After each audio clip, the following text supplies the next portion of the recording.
carry the Emperor's will as your torch. Shireen, I'm here. What a joy it is to see you. Follow me, please.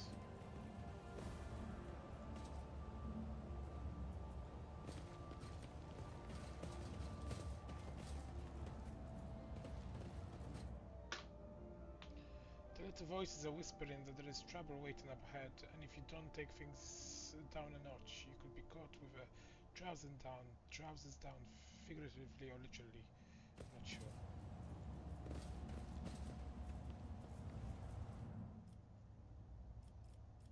The Emperor sets my path.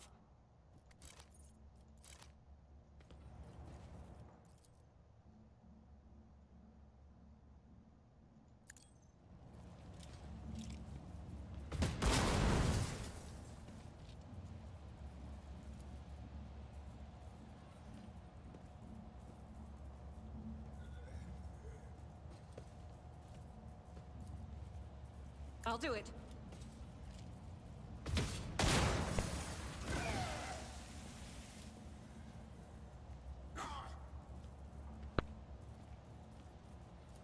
Faith without deeds is worthless. They will bow before me. Brace yourself.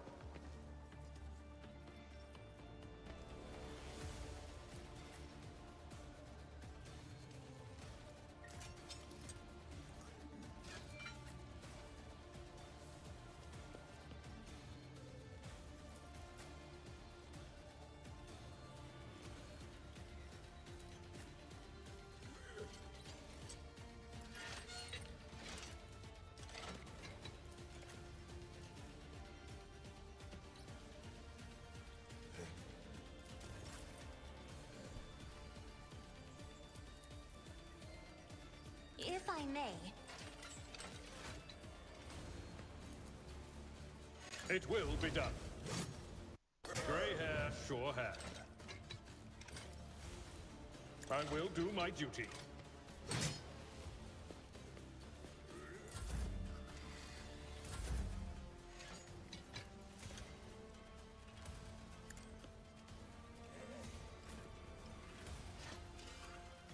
At your beck and call.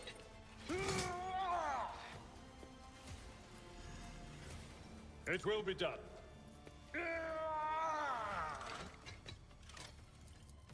Victory is imminent.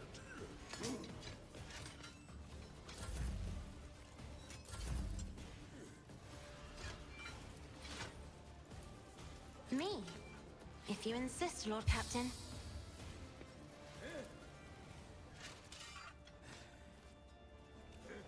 Isn't this a job for the serfs? You're clad in scarlet.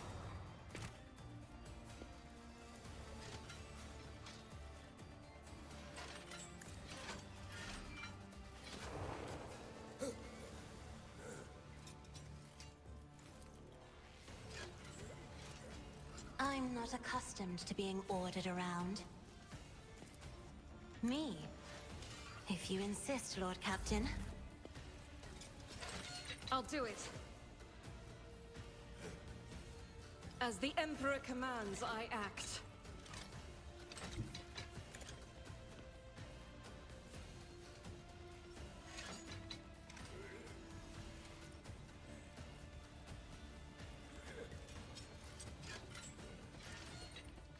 Doubt is for the weak.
yourself, Abelard.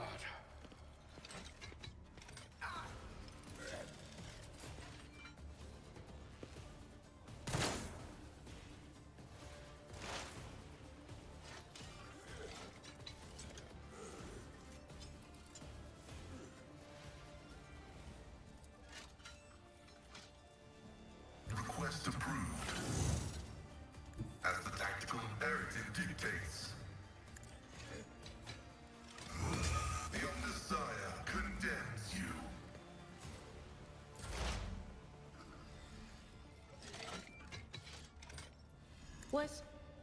Was that you?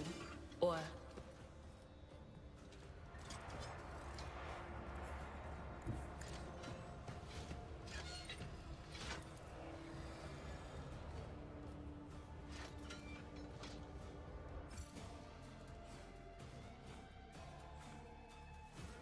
On it.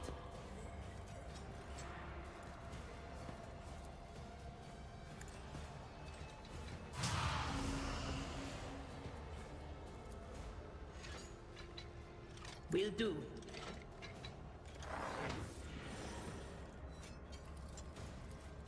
But of course.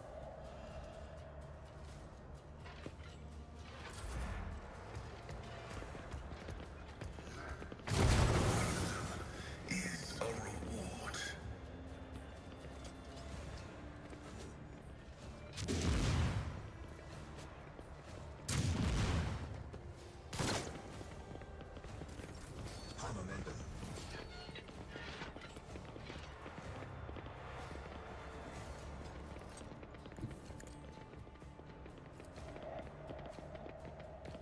At your beck and call. That's not what I wanted.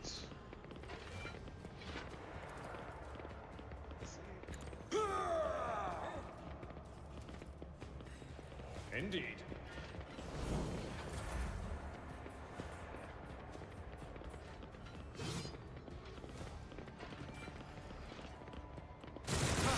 That's gotta hurt. It knows no pain. How dare you! Battlefields are always drowned in scarlet.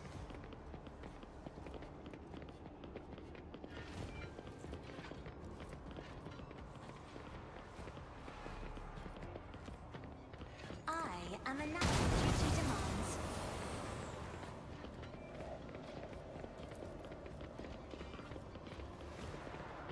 Isn't this a job for the navigator's might?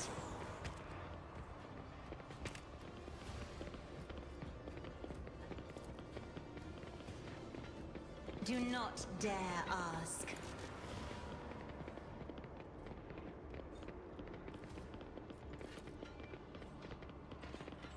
I'm not accustomed to being ordered around.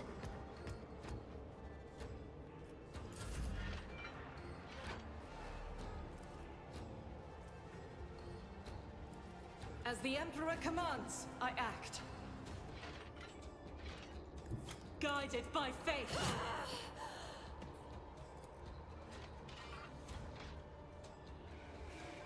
I'll do it.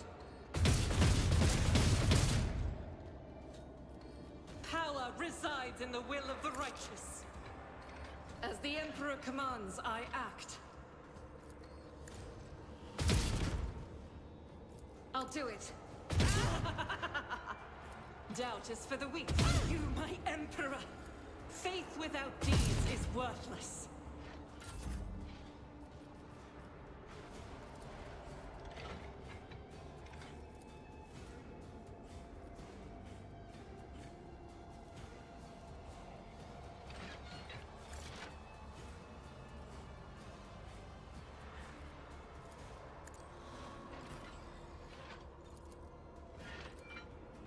I'll do it.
Was that you?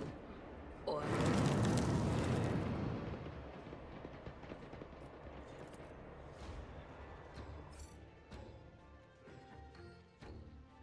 anything else? Be gone!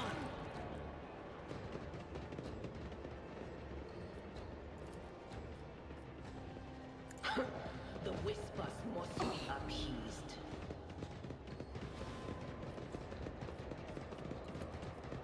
On it.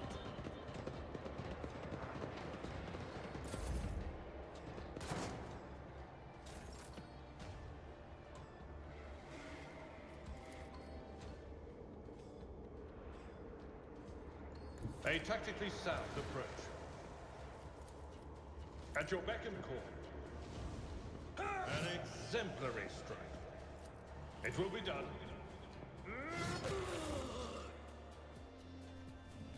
The mess, thank the throne we did come here with just the three of we didn't come here just the three of us. Shut up and get moving, Cole. We need to open the passage into the tunnel and let our guys Joe on your signal. If the Asmarks dread to touch something from the cargo. 2, 3, 5, thanks the Exalted One. Those Ashmarks didn't have time to make over of anything yet.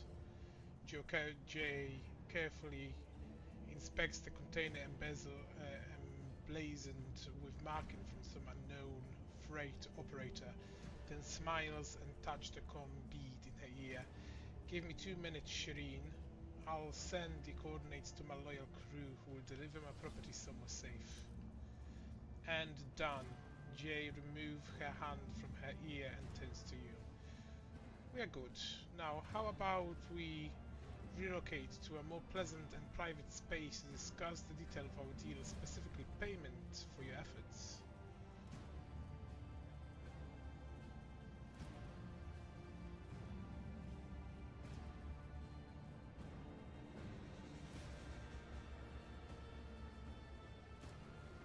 I was just going to leave you Price's cargo here unattended. Nothing to worry about. After all the ruckus we've caused here, I doubt anyone will go anywhere near these containers. I'm, however, infinitely flattered by your concern for now our property. I hope your vaunted wisdom is worth all this trouble. Jay opens her mouth and to reply when you hear the sound of many footsteps behind you. Stop right there, in the name of the Liege. The gaunt, pale-skinned man in greenly cereal robes glances at you and immediately falls to his knees obscurously. Your Excellence, please forgive my vehemence, most noble Nethys. I never expected to encounter such eminent person in such corner of footfall. I am Vladimir Tokara's personal agent. The man hesitates, choosing his words carefully. I came here to remove from criminal circulation a shipment, the distribution of which is banned in the lands of footfall. Horrendous xenoheresy and has been fraudulently delivered to a bastion of the Holy Imperium. He looks at Jay. I do not doubt for a moment, most noble Nethys, that your presence here is merely a misunderstanding brought about another manipulations. It is too great of a coincidence that the Liege representative should arrive in the shadow quarters just after. Jay has recovered her rightful spoils. It seemed that the guards reported the problem with the shipment over a Vox, and not just anyone, but the Liege personal agent. Vladimir Tokara knew about the shipment from the start and planned to take it for himself, and get rid of Jay if he could. Behold the grubby, underrated struggle between coal traders, and had not been for your impromptu deal struck in a bar, Vladimir might have succeeded.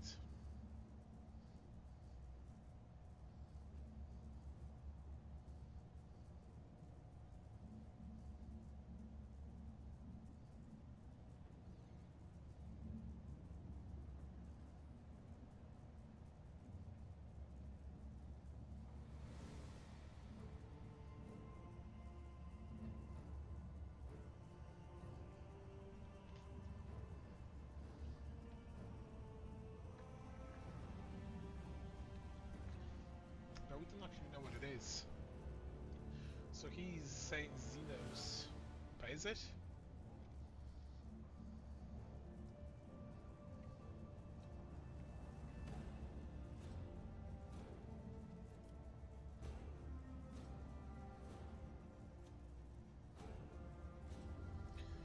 J. Haydari, the owner of this cadre, is personally under my protection, under rock trader protection. Tell your master that he should think twice before crossing her from now on. And don't forget to tell him that I'm not mad, but I'll be collecting the debt sometime. Jay watches him hurry away, then looks at you. I wish I could have seen Vladim's face when he finds out he almost stepped on toes on one of the most powerful people in the Expanse. Listen, Nethys, I'm genuinely sorry about this confusion. Vladimir and I have had our differences, but I never thought he'd want to clean me out and do away with me in some dark corner. At least not so soon. If you hadn't agreed to our deal, Shireen, my gang and I would already be floating in the orbit around the footfall of asteroids. And yes, my shipment contains artifacts, possession of which is a death sentence for any commoner. But you, Shireen, do not strike me as a commoner. If I had told you directly, you would have become, shall we say, complicit. But since these illicit words did not escape my lips, you would merely be agreeing to help an unfortunate soul, me, to recapture a few containers. My sincerest wish had to protect you from my unnecessary trouble, Shireen. I swear by the Exalted One, and I do hope that this misunderstanding will not affect our future cooperation. Oh, it will.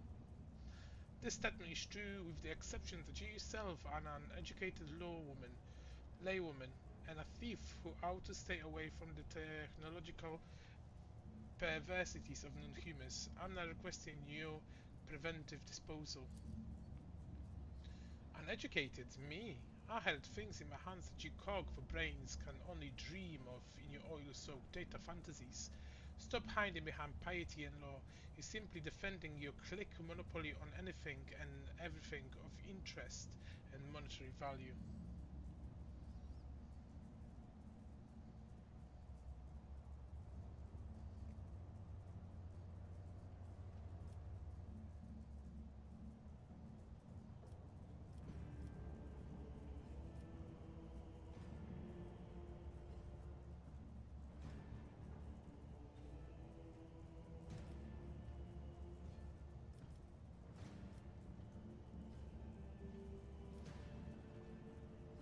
Merciful. Tell me about your business in Footfall, the truth of it, and don't leave anything out. Alright then, this isn't my first year in Expanse. It's not my first year in the business either. I've sat at a negotiating table with all sorts, not just loot hunters or smugglers either, but with Xenos, one intelligent enough to believe that mutual benefit was a better outcome of our meeting than mutual destruction. I know what the Eclairciari has to say about that, but speaking from the bottom of my heart, I know what the line is between an ordinary deal and the betrayal of humanity, and I never cross it.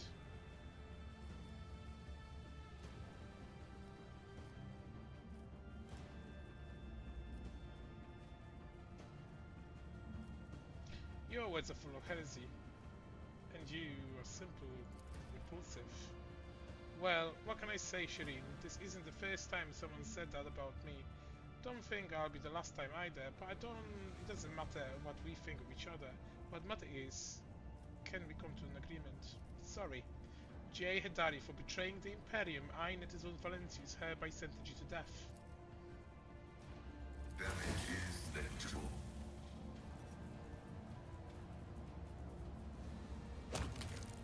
Heretics. So, she's supposed to be one of my people, but unfortunately, it is what it is.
shall guide your vessel and lead you on your way.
The future is never certain.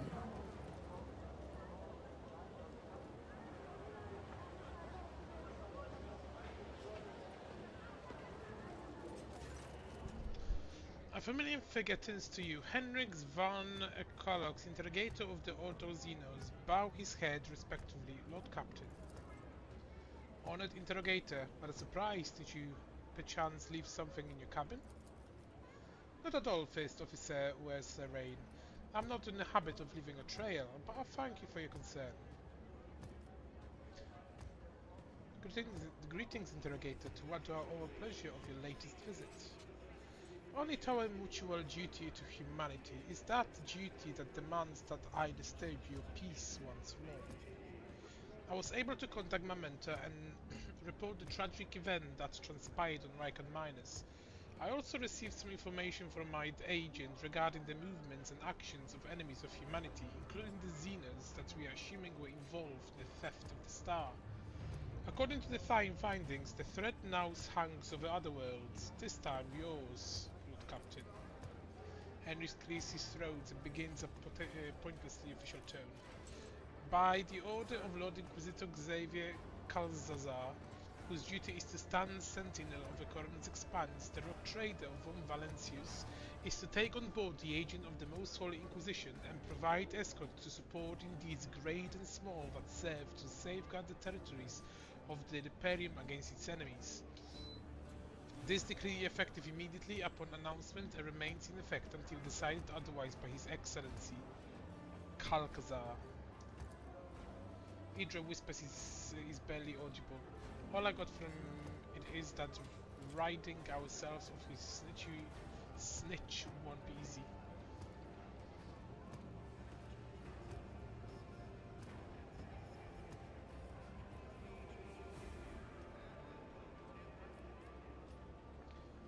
What exactly caused this need to rejoin my crew?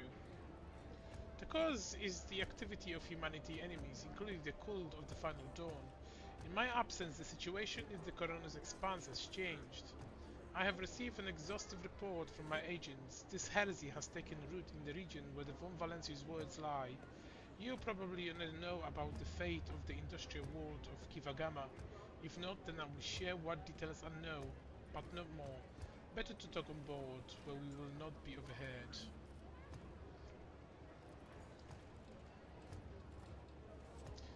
Rock trader Nethys von Valencius welcomed the agent of the Golden Throne aboard my ship and take on the responsibility of assisting him in the fight against the evil that threatens humanity. Henry gives a reserved nod, an answer befitting a righteous servant of the Emperor. If duty has brought you aboard the rock trader ship once more, then such is the Emperor's will. Welcome back, interrogator. Thank you, sister. It's an honor to be traveling with one of the blessed Adapta Sororias. Master von Kalox, Cassia's voice is brimming with genuine joy, which he immediately hides behind the facade of hype and prominence. Since you are with us once more, I do hope you will find time to finish our conversation about the literary works of Krochnale the Blessed. I will make every effort, Lady Orselio. I must also deliver this to you. Henrik pulls out a sealed letter. The Lord Inquisitor specified that the content of this envelope are for you eyes only. I would ask you to read this as soon as you have time.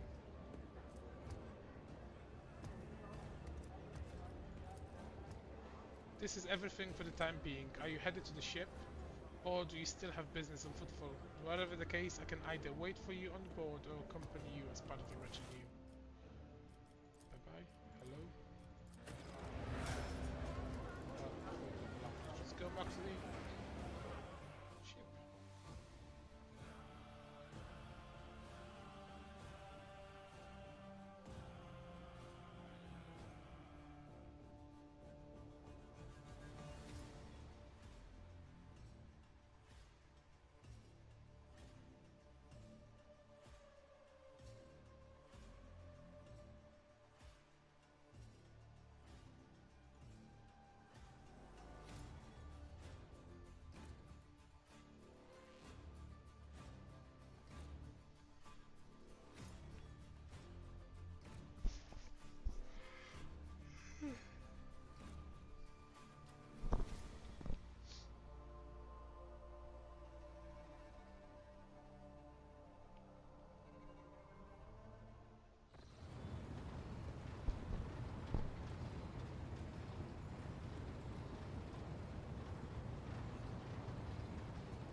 Lord Captain, the inspection of the ship system is complete. The tech priests are reporting the machine spirits are calm and satisfied. Everything is ready for onward travel. Expect there is an issue you must be made aware of. Cassia makes a quick nervous gesture, adjusting the adornment over her third eye. I have been studying the records left by the vessel's previous navigator. I wanted to double check the route to Dargonus and discovered that it does not match the one recorded in the atlas. It is more than a minor warp fluctuation. The route has been wiped out. It can no longer be used for traveling. To make matter worse, I started checking the paths from the atlas, one after the other, and saw the same things everywhere. The warp is roiling with an omnibus storm, bursting with vivid and screaming colors. It will not hinder our movement, but all previous knowledge is now utterly useless. Agenta Agony chops the air with the side of a palm. Warp storms are our enemies, just like heretics and demons. It is a shame they can't be dispersed with a flame or a bolter. Now we can be certain this problem with astropathic communication in the coroner's expanse are no coincidence. There is a warp disturbance in your way, Lord Captain. It is swallowing messages and disturbing familiar routes. This means you need to locate the key worlds of the Von Valensis Protectorate as soon as possible. I'm talking about Janus, Dargonus and Kivagama. Charting new routes so they can be reached and restoring control will be necessary next step. What will be the consequence of losing contact with this Worsby? A world deprived of connection to its neighboring system and in the coroner's expanse infrastructure can only rely on itself, and the capabilities are often limited. For example, Janus does not have a fleet of its own. Pirates, cultists, heretics, xenos, anyone could prey on a helpless planet. The loss of communication is a threat to your position. A rogue trader with no protectorate to back them in one that grows weaker by the day. The Vox Master is entirely correct. You are rogue trader Nettis von Valensius, the successor of Theodora von Valensius, one of the most influential women that side on the Moor. But you are also new to the business of governing. Many will doubt your competence and try to carve up your protectorate so they can snatch peace for themselves. It is important to show your potential allies and foes that you are in control of the situation, which is why the sooner we reclaim these lost worlds, the better. Tell me about Janus. The surface of Janus was altered extensively so the planet could be designed an agri-world. It is a powerful food base capable of supplying the burgeoning protectorate and exploring provision to the outer worlds at the same time. Janus owns much of its prosperity to the governor House of Vat. Under its leadership, the world has grown ever more prosperous years after year, securing shipments and taxes while keeping the workforce tightly controlled. What is Kivagama? Industrial Worlds Kivagama is being managed by the Governor House of Gaprak and supplies you protectorate with rare mineral resources. Additionally, the planet features an Adeptus Mechanicus manufacturing that processes materials and prepares them for shipment. I testify that Kivagama is world marked by the Omnisha's patronage. By his grace, the manufacturing of the colony are inhibited by committed and industrious machine spirits. Henry scoffed quietly. Mistress Tolliman neglected to mention that the Kivagama manufacturing also supplies heavy machinery from forge harvesters to vessel system and components. Abelard turns his hard eyes to Henrik's. You display commendable knowledge of our world's manufacturing capability, Van Kalox. Pleased to be of service. What do you know about Dragonus? Dragonus is the heart of soul of your protectorate. It is where the main administrative resources and storage facilities are, and so is the Von Valensis place. If you would like to know, this is where you will publicly accept the title of Road Trader. Dragonus is a major administrative hub that runs the cargo fleet and keeps track of finances. Abelard, what is your opinion? Which world should we deal with first? Abelard stroked his beard for a few seconds before giving a hesitant reply. Rediscovering the agri-world will supply your protectorate with something none of your servants can do without, sustenance. The importance of basic supply should not be underestimated. Just look at footfall in its current pitiful state. On the other hand, I'm concerned by the rumors concerning Kivagama. There have been no problems on Janus for many years, but something is very wrong with the industrial worlds right now. Delay may cost us the entire planet. I trusted to not have explained the capital world. Losing it would make us the laughingstock of the other dynasties. Besides, the loss of chronicles and legends would spell a bureaucratic catastrophe. So, all three systems are equally vital to the Protectorate. It falls to you to decide which should be brought into the fold before the rest, Lord Captain. Very well, our course is clear. Do my officers have any other issues that require immediate attention? That is all, Lord Captain. The vessel and the crew await your instruction and are ready to depart Foothold immediately, should you so desire.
Greetings.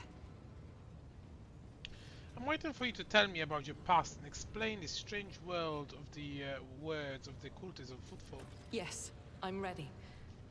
I would ask only one thing of you, Rogue Trader. If I may, I would like to see the chamber of the Sacred Warrant and kneel before the relic touched by the Emperor himself. A difficult conversation lies ahead of us, and I wish to pray by the relic before I lay my soul bare. Of course.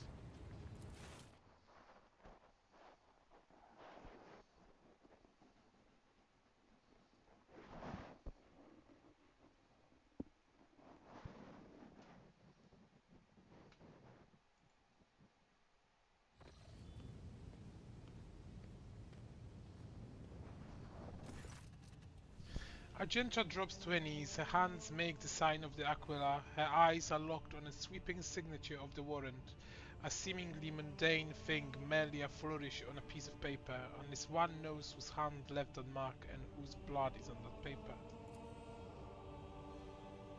If thou seest a flaw in me, smite me. If thou knowest a fall of mine, burn me. With flames of fury and righteousness, but if thou seest the light in me, grace me. If thou havest this plea of mine, bless me. With wrath of fury and of righteousness. Argenta's voice is sonorous, and is made for singing hymns and prayers, but right now she cannot seem to catch her breath, so overwhelmed with emotion is she. For I breathe by the will of thine, for I live by the law of thine.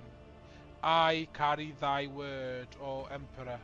I bring solace to servants of thine, and ruin of foe of thine, a fate of terror and righteousness. Upon finishing, she closes her eyes and remains silent for a long time with her head raised highly. Slowly, like the first clicks of flame in a campfire, a smile blossoms on her lips. When Argenta finally opens her eyes, they are alight with uncanny resolution. Rogue Trader, we need to talk. Or rather, I need to tell you something. The truth The truth about how I ended up on Theodora von Valenti's ship and about the cultists we encountered on Footfall. I'm listening. Please understand, I couldn't trust you before. I tell you my story and you will see why, Argenta pauses. I'll start at the beginning. It's easy to piece everything together that way. Upon arriving in the expanse on the Footfall, I found no purpose here, only torment. I wasn't needed. The reliquary I had been assigned to safeguard was already well protected by Reverend Hieronymus' mission, and no one was even trying to defile it. For all its lawlessness, Footfall respected the worship of the Emperor. That was when Lady Theodora, head of your dynasty, appeared. The head of your dynasty appeared. She became an agent of divine will, in a way. Argenta falters, searching for the words. It was from her I learned about the planet recently discovered by her scouts, Salis Prime. For a rock trader, the planet was of little interest, a feral world away from convenient warp routes.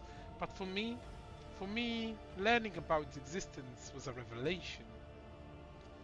I've never heard of such a planet. Does it belong to the von Valenci's dynasty? Yes, now the planet is yours by right, but it's not as simple as that. The warp route leading to it was lost. I will explain in due time. May I continue? Yes. The description of Salis Prime was familiar to me. It seems very similar to a world from an ancient legend. The legends of Saint Argenta and her ship. Her voice grows reverent. Argenta, the living saint. She is my patroness, and the order named me after her. She died millennia ago, when heretics caused her ship to fall from the skies. But even those blasphemers could not touch Argenta ashes on her holy relic, the One Star. For the fallen ship, which now serves as a resting place for the saint's remains, would only allow the truly righteous to enter. All others would meet their death. Imagine what I felt when this flash of insight came upon me. The world to a Saint Argenta ship fell was merely a vague legend. No one knew its actual whereabouts. And suddenly, I myself, named after the saint, came across this information. I realized at that moment that it was important that I must journey to the planet and find the ship. And so I asked Reverend Hieronymus to let me go for a time on a personal pilgrimage. I boarded Theodora's ship and demanded passage to the newly discovered planet, Salis Prime. Why did you keep your suspicion from Reverend Hieronymus? Surely he could have helped you with the search for the ship and the saint's remains. I couldn't just come out and tell him. It was a portent revealed to me personally, can't you see? I told Reverend the honest truth, that I was going on a personal pilgrimage to embolden my spirit. It really was a pilgrimage. It was as if Saint Argenta herself had shown me the way, commanding me to undertake this trial. If I had found the ship and set foot on its deck, if I had laid my hand on the remains and the relic, it would have been sign that I truly had been blessed with the saint's favor.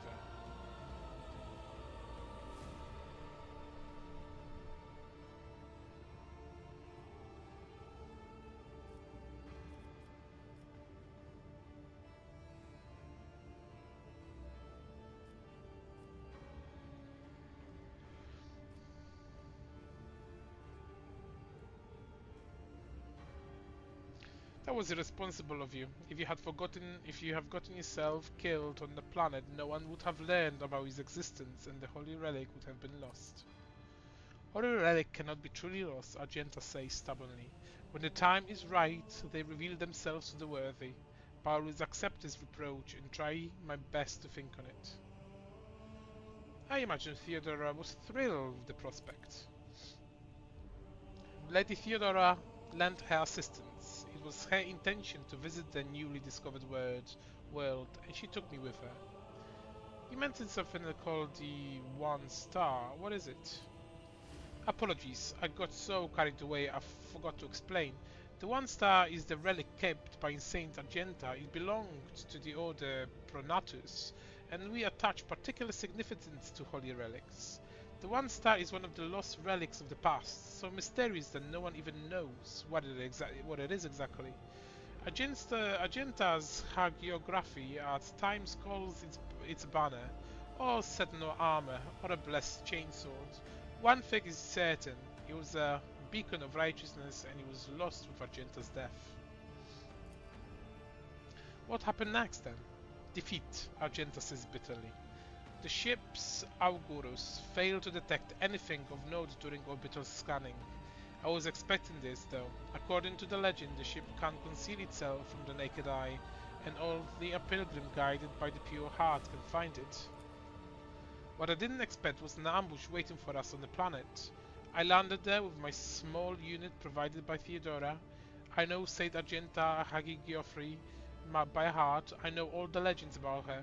I followed her with obscure clues, the descriptions of mountains and ravines from millennia-old tales, and I was certain that I had found the way to the ship, and that's when we were attacked.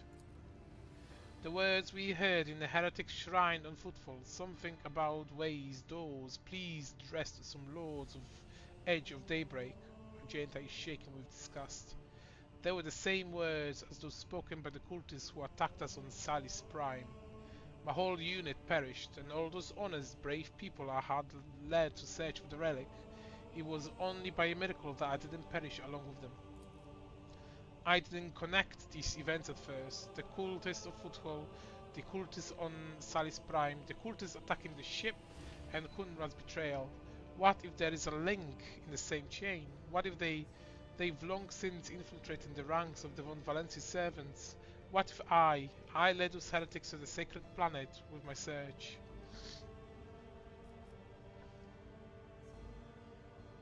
Sadly, the only one who might have all the answers, Kunrad, escaped. Oh yes, and I sincerely hope that we will meet him again. The serpent needs to answer a few questions before he is plunged into cleansing flames. So how did you manage to escape? Argenta hangs her head.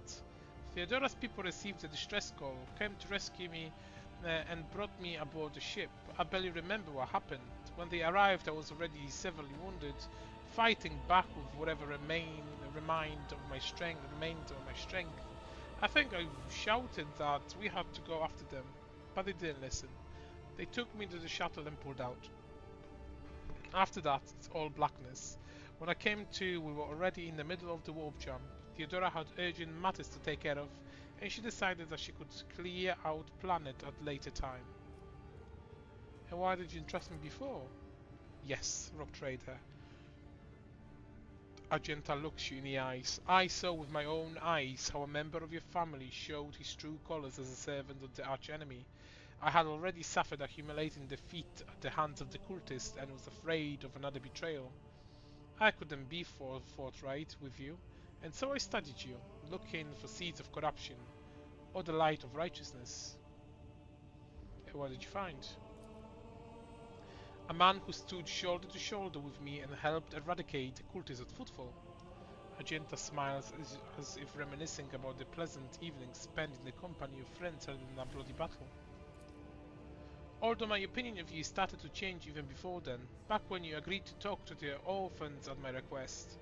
A leader who is willing to honor those who laid down their lives for them and take care of the children is a leader who inspired trust. And the way you acted in that moment.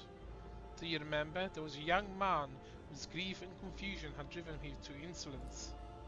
You refused to turn a blind eye to insolence even when it came from a toughless boy.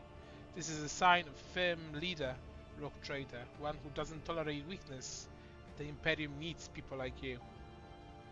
So, just to clarify, you were wounded, so you never found Saint Argenta's ship, is that right? Yes, I rushed to Theodora the moment I could walk again, and I insisted going back to Salis Prime to defend the relic from the heretics. But it was told that the warp had destroyed the old route to the planet, and the plotting a new one would take a great deal of time and effort. As if there could be anything more important than protecting the faith and hunting down servants of the archenemy. In any event, the route was lost, and all knowledge of it died in the attack of the ship, along with the old navigator. But now we have a new lead, the data that we collected in the cultist shrine of Footfall. I don't care what was That's what that reprobate was executed said. There must be a way to track them down.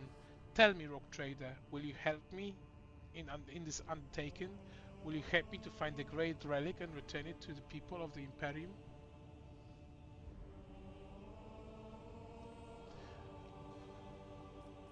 There is nothing I wouldn't do to reclaim the sacred object for the people of the Imperium.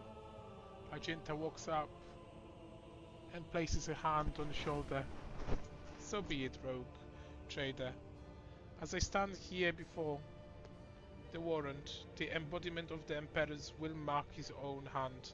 I vow that I will not relent until the holy relic has been returned and the heretics punished, and may the light be with us both on this path.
The refraction of the bridge lights are playing at the unlit viv screen of the cogitator. Next to the machine stands a hunched tech priest who bows as you approach, his body nearly folded in half. Lord Captain, the machine spirit of this mechanism slumbers. Should you wish to awaken, use the key of your blood. Who are you and your purpose here? My designation is IH-630. Tech priest points his only merchandise at the machine beside him. The venerated engineer Prime has entrusted this sacred mechanism to my care. It is now my duty to assist the Rogue Traders undertaking under Hallow's Code. Okay, let's put his hand in. Pascal has informed me that the system has encrypted data stored inside. I wish to know its content.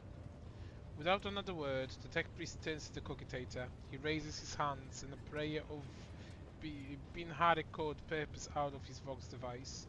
The servo motors in the bowels of the machine grow louder, and the underlutin hum reporting into the chant. Numerical combination run down the screens.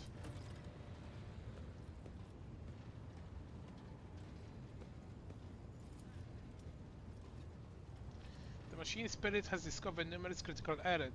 The data is damaged. The tech priest stops absurdly in the green glow of his visor narrows. Registering an intact segment, the machine spirit has spoken. The world of Caviar Gamma and Dragorus holds certain data repositories. The mechanism is ready to provide the Rogue Trader with data keys that can unlock said repositories. What data repositories? They remain hidden. The encrypted databank belongs to the esteemed Theodora von Valencia. She was the only one who could have known about these repositories. Perhaps the former engineer Prime also could have known. Omi should accept his code. If I were to propose their hypothesis, I would be the most prudent of a figure as eminent as a Rogue Trader to store her classified data in receptacles most secure. How do I accept these keys? A gracious machine spirit is willing to transfer the data key to the head of Host von Valencius by means of LEC2, a hypothetical 2 argument. If you are ready to accept the keys, place your hand inside the servitor's mouth. Deep within the servitor dark gullet, unseen burning hot needles pierce your wrist, but the sharp pain only lasts a moment. The elect tattoo that has been planted inside your wrist should be enough to open the repository doors. Tell me more about the caches. Tech priest's augmented fingers dart around the control panel. The Omniscia favors you. The machine spirit is willing to commence the calculation procedures that could restore the lost data. Restore the data in the cache located on Dragonus. The machine hums louder until it lets out a resounding cracks. Then the sounds stop, and an unmoving numerical combination lights on the screen. The tech priest synthesizes voice sounds almost concerned. The data has been restored, but it's only a single phrase. Litanies of the motive force. That's all secret mechanism was able to salvage. Oracle Kivagama.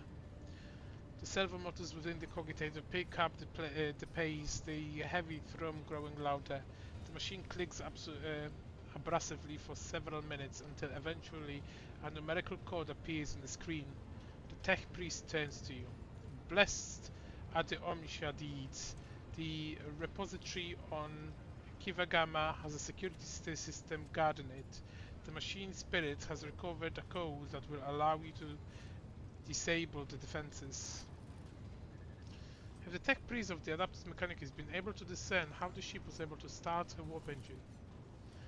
The engineer Prime spent hours pursuing the quest for knowledge in hopes for comprehending the nature of said miracle. May the Omniscia Grace guide him on the journey. There is no doubt that it was a miracle sent by Omniscia as a manifestation of his will, yet the engineer Prime managed to perceive some logical connection within the streams of data.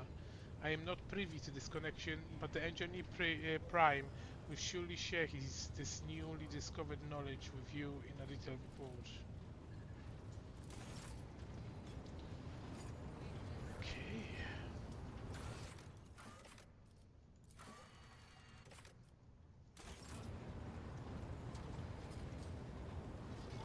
Lord Captain, I have discovered that there are caches left by Theodora somewhere on Dragonus and Kiavagama. Do you know anything about this? it is wise for a rogue trader to have caches where they can safely store important. Utterly unwise to share the coordinates of such caches with anyone, even one's most trusted associates. I'm afraid I do not know how to find the caches, but I can offer some help. Your predecessor used this numeric code to deactivate certain defense systems in her service. If I know Lady Theodora as well as I think, then I'm quite certain that she left her caches well guarded. In that case, this code will be useful to you.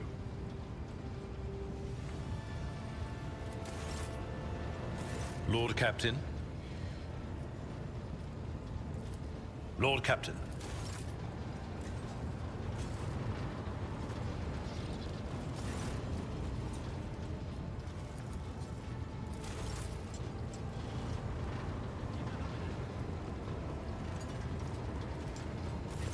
Lord Captain, your presence is welcome. And I wish to apologize for my prior coldness. After our first meeting, I was concerned that you would turn out to be another faithless offshoot of the von Valancius dynasty, like the traitor Conrad. But now I see before me a worthy leader and servant of the Imperium. I am glad to accompany you in your endeavors. Are you ready to tell me more about yourself? If such is the rogue trader's wish, although there isn't much I can tell, I am the Emperor's daughter and his servant. What else is there to know? Where'd you hail from? Now that I can tell you, I come from everywhere and nowhere. I am the child of officers of the Imperial Guard. I was born in the hold of a warship. Grew up following my parents' deployments from one planet to another, and lost my family in the flames of a righteous war. My memory is like wafts of smoke over a still battlefield. The gray of a ship's plating. The strict cadence of life in military camps.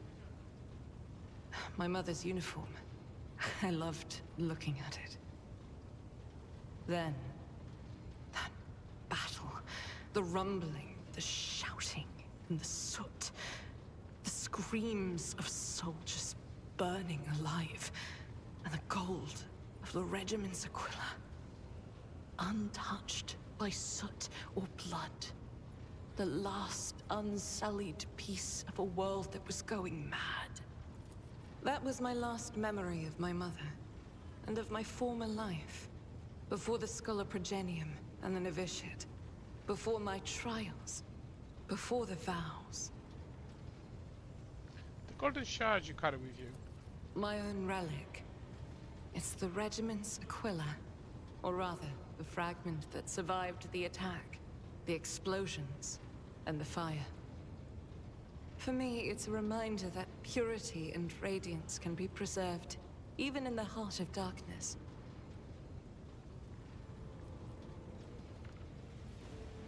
So how did you become one of the Adeptus Sororiaria? Become? It's such a strange word for it. It seems right, but is that how one talks about their destiny? If you're asking about the path itself, that's easy enough to answer. First, like many other orphans, I endured the Schola Progenium. Those years were rough, but I remember the hardship fondly. Few things can compare with the feeling of satisfaction from a past trial, even if it leaves your body aching from exhaustion, or your soul wincing in pain. I was one of the best among my peers, and I was selected for the novitiate in the ranks of the Adeptus Sororitas. When the hour came, I passed the trials and took my vows. The most joyous day of my life. The Emperor's light has always been with me, but to accept it with all your heart, to utter the oaths, that is a rapture like no other. Have you ever wished for a different lot in life? Have I ever... But that would be shameful weakness, almost heresy. Of course not. I was born for this. I live by the Emperor's will, and in his light, I myself am the light. I must be the light. For myself, and for those who ask for my protection. I was chosen to serve. But beyond that, I won't deny it. Few things elate me as much as the thought that the heretic felled by my shot will never again orphan a child. It is my pleasure to be candid. I would like to discuss Salis Prime. Of course, my mission is all I can think about. To find the way to the planet called Salis Prime. Saint Argenta is my patroness, and that is where her fallen ship is. And it must also be the resting place of her great relic, the One Star. Tell me about her and those relic he's searching for. Gladly. Listen. Long ago, there was a blessed world. Thousands of stars covered the sky there, so bright that its denizens hardly knew the darkness of night. Thousands of rivers nurtured the soil. Thousands of gardens bloomed every spring, and at every moment, thousands of prayers were flying into... But one day, the people learned the meaning of darkness. Like a storm, accursed heretics who had sold themselves to the archenemy descended upon the planet. Shells flew from the sky that desolated whole cities and burned the gardens and filled the riverbeds with the blood of the faithful. Smoke and soot swallowed the skies and the 1,000 stars that had once shone over the world.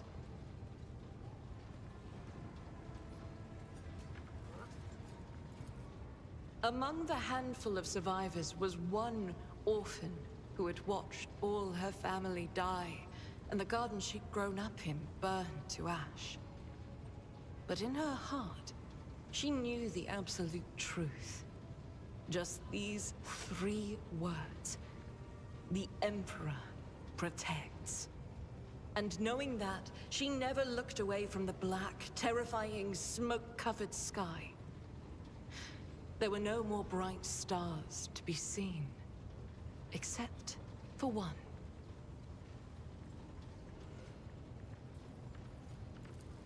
one star. The bright star. The silver star shone in the sky. And when the orphan smiled at it, the one star fell right into her hands. All the faithful in every corner of the continent who saw the trail of the falling star recognized it as an omen and went looking for the place where it landed. And they rallied together. And with the light of the one star, they found their salvation.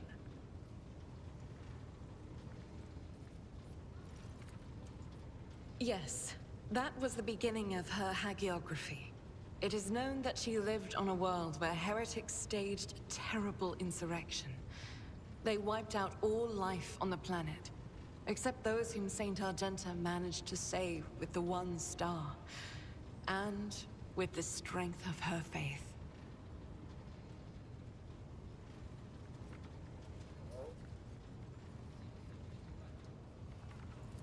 After that, she traveled between worlds, gripped by turmoil on her ship marked with a silver star, and brought hope to the faithful. Numerous accounts confirm this. Her coming helped people turn the tide of the war, and wipe away corruption before the Imperium's main forces even arrived.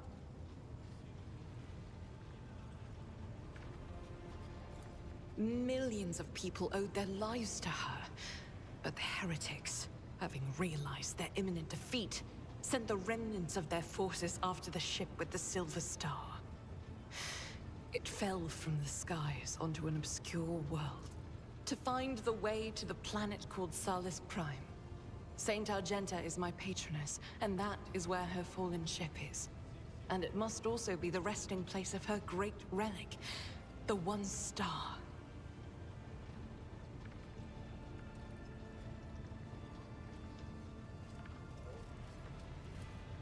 If I only knew. Neither the hagiography nor the legends give a straight answer.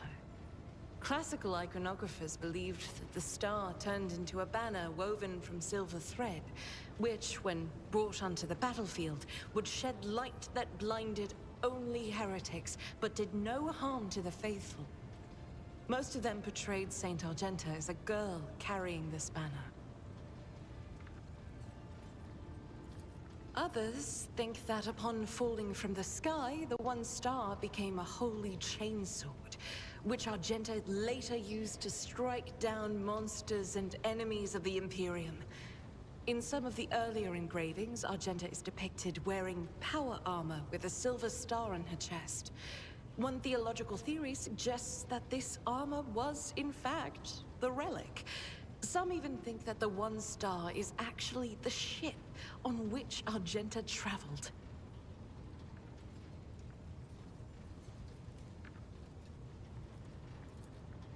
I feel that my undertaking will be fulfilled when I find the answer that has eluded the Ecclesiarchy for millennia.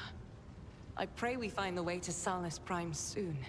The ruinous powers must be aligned against us. They stand in the way of faith. One day we will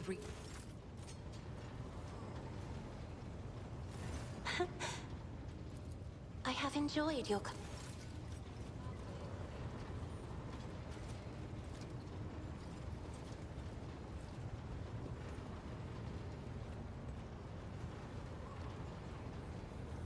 To what do I owe this visit? This covers nature and Yes, but not here. I wouldn't want our conversation to be gossip fodder on the bridge and in the officers' mess.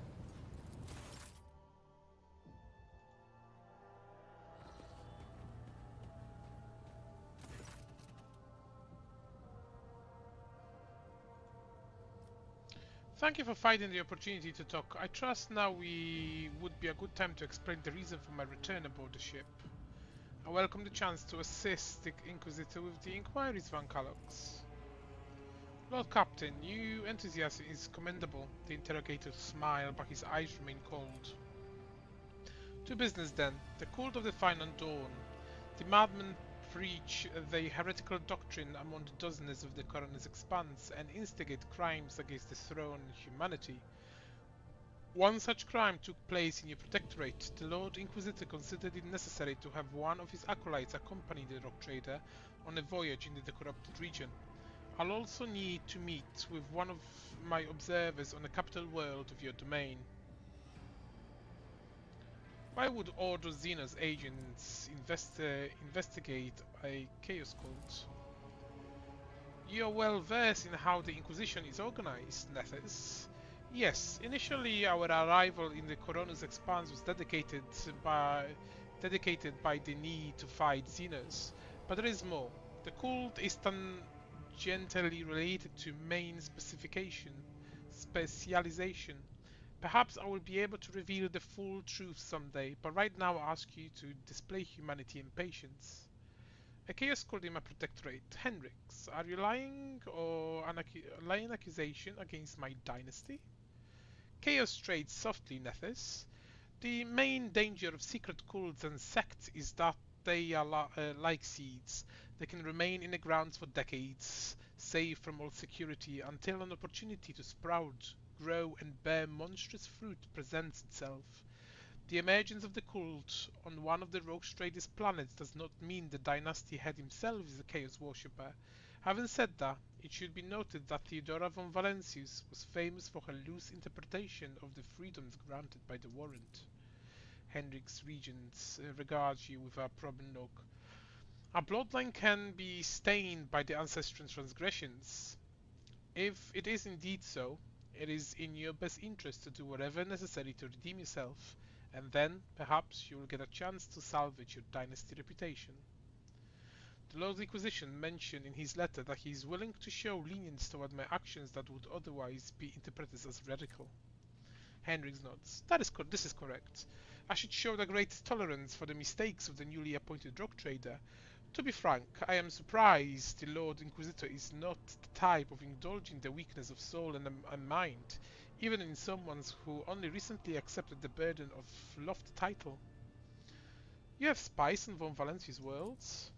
The person I mentioned is not a spy but a secretary in the administrative department of Dragonus. The planet's governor and Theodora were fully aware of his status. His duty is to fulfill the sacred oath to the Golden Throne and eliminate threats to the Imperium, which the Coronus Expanse has in abundance. His name is Achilles Scalander. As soon as we contact Dragonus, I will introduce you as the new head of the dynasty.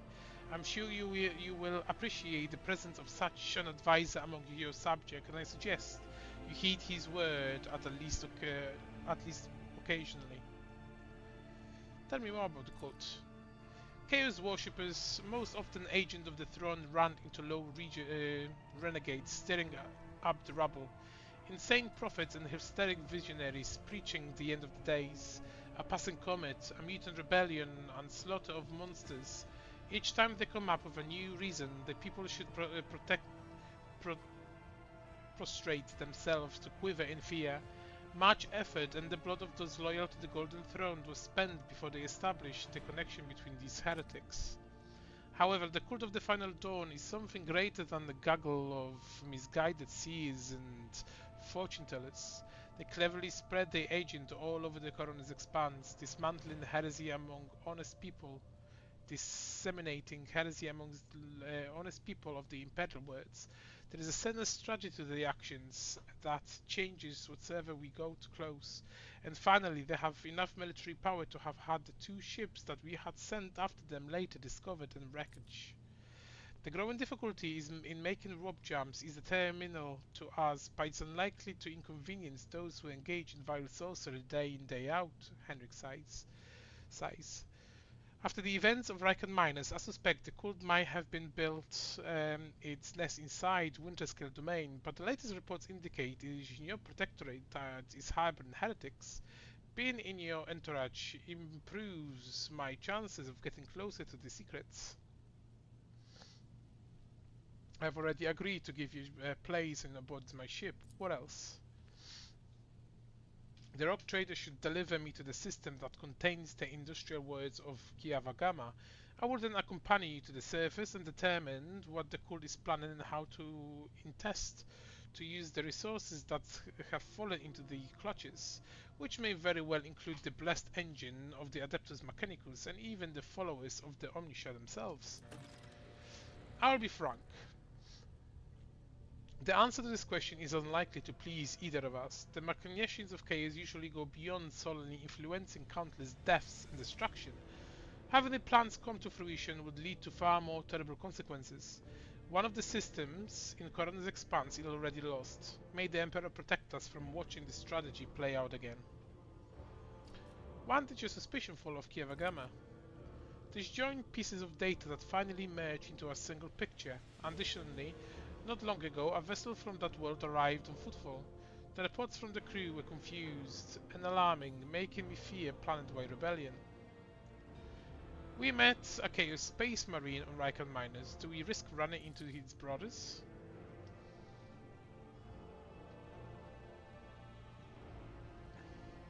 I have no doubt it will happen sooner or later, Nethys. Chaos Marines siding with the cult is very bad news.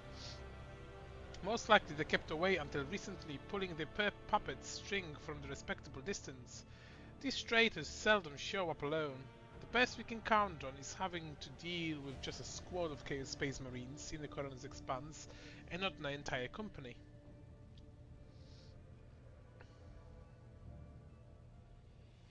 I won't anyone throw the weight around on my words, be they servants of chaos, xenos or heretics. A commendable aspiration for a person who holds the fates of billions of people and dozens of imperial words in his hands, which is why you need to be more vigilant when looking for seeds of corruption on your planets. These days sprout someday and spell doom from wherever is tangled up in the roots.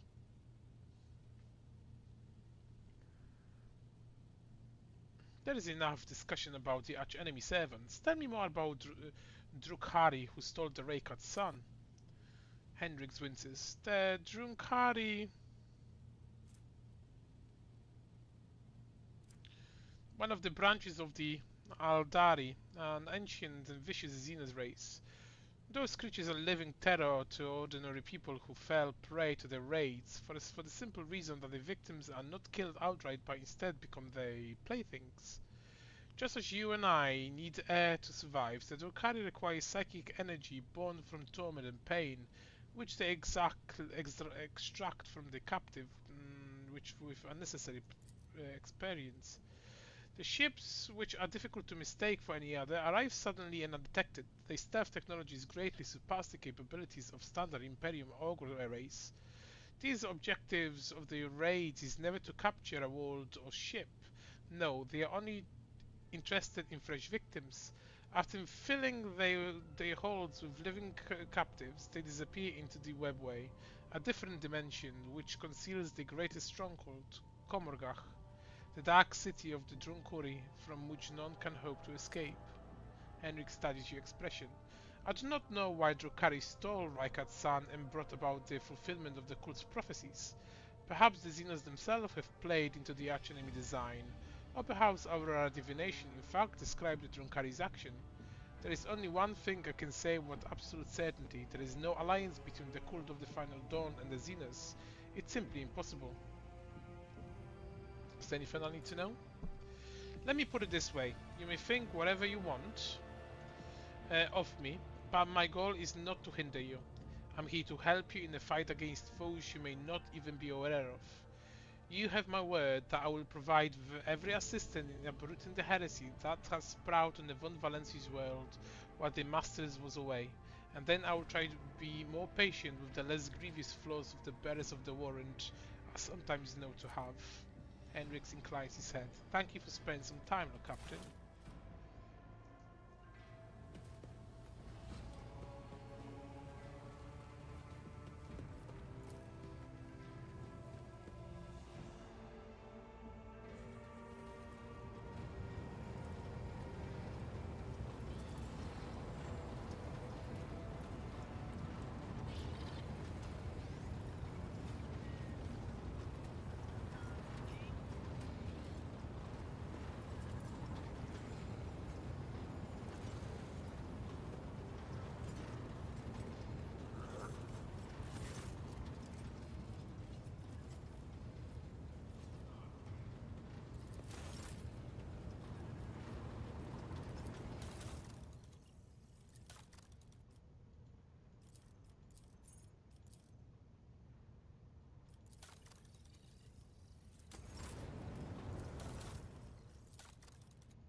I have learned that there are caches left for Theodora, some on Dargonos and Kivagama. Do you know anything about this? Me? Not a clue, Lord Captain. I don't know who Lady Theodora would have told about a thing like that, but it definitely wasn't me. Why would you whisper that to me now? Why? Lord Captain, I don't know anything about caches or Lady Theodora's secrets, but the voices have just reminded me about something. I was once given the chance to try some real wine. Lady Theodora gave me some. Not just any old synthetic booze, but her favorite plonk. She always drank it in her palace. It was golden in color, and its name was Flame of Purity. A silly name, but the flavor was so intense, and like nothing I'd ever tasted before or since. Apologies. It's probably not important, but I don't know anything more than that. Of course.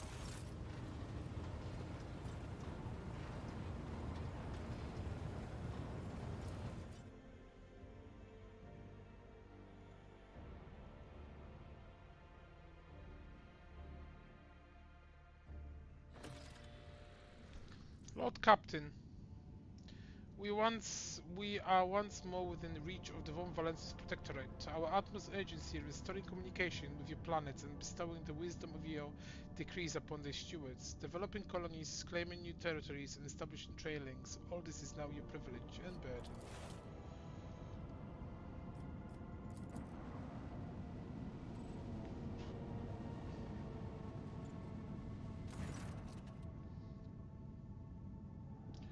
A familiar voice. Oh yeah.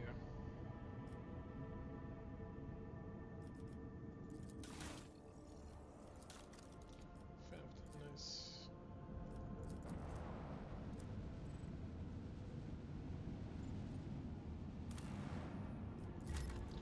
Scan this dead world. Nothing here.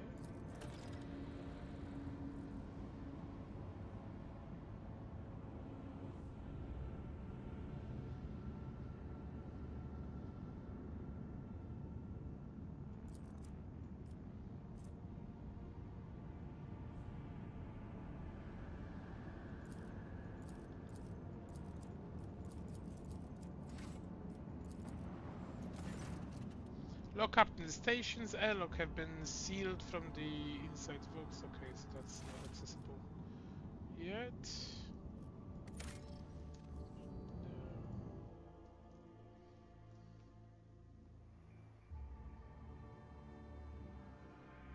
Let's look at our galaxy.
attacked. Shush, little kitty. Such a loud kitty, just meowing. You've been outside because you're cold. You've been outside. You little wench. You little wench, aren't you? What do you want, this cuddle? Oh. I know you want to be freaking petted all the time, but you know, you need to stop freaking. Yeah, you do. You do need to stop it. Your attention. You need to hire someone to I spend can 24 see hours. crimson lights in the void.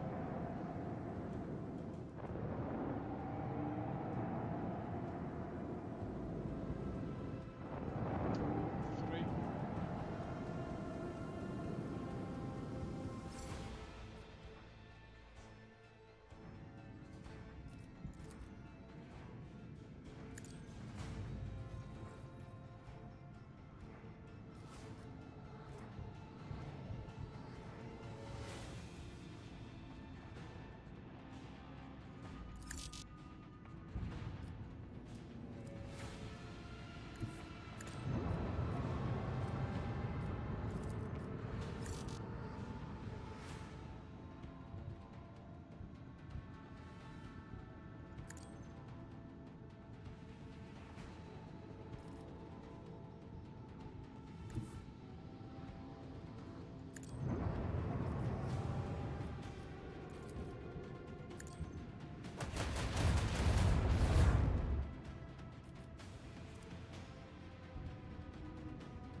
Okay, now.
Our future is bleak.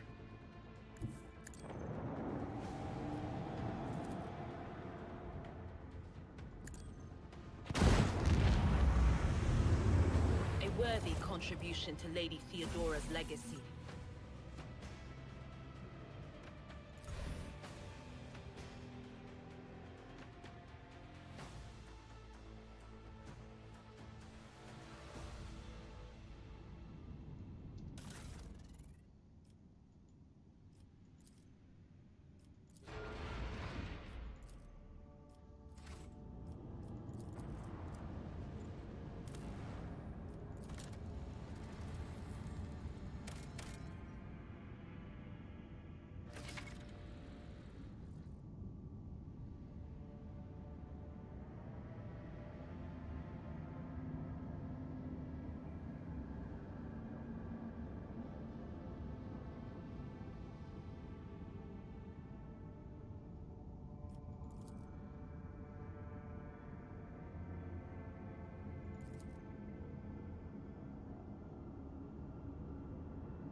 Imperium cartographies and chronicles know this place well. Long ago, their planet was prosperous outpost capable of eclipsing even footfall.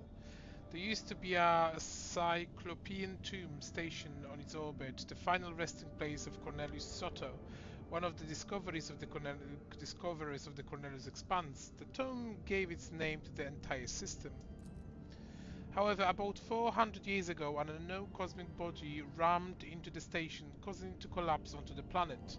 Not only did the catastrophe kill the settlers, it also made the world uninhabitable for centuries. The crater formed by the station impacts can still be observed from orbit. Sota tomb became a sepulchre for the entire planet. This solid place has neither life nor loot, but knowing the nasty tricks that life can pull is a treasure in its own right.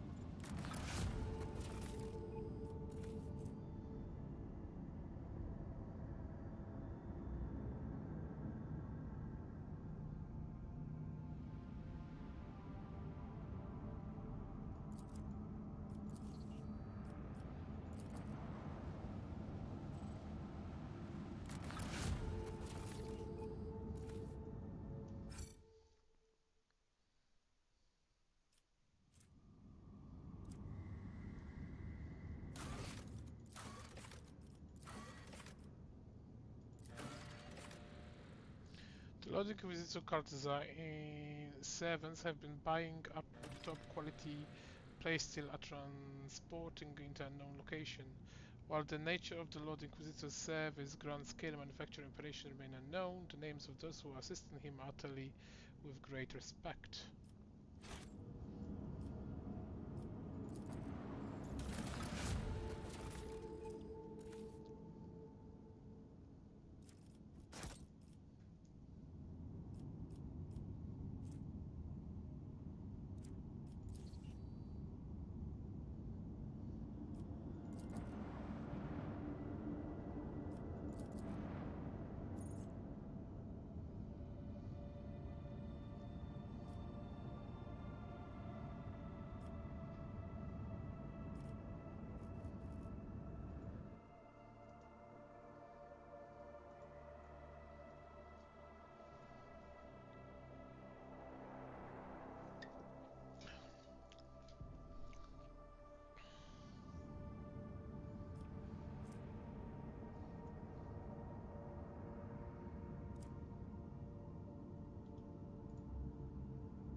I wish to inform you that sacred ritual addressed to the spirit of the ship have been performed.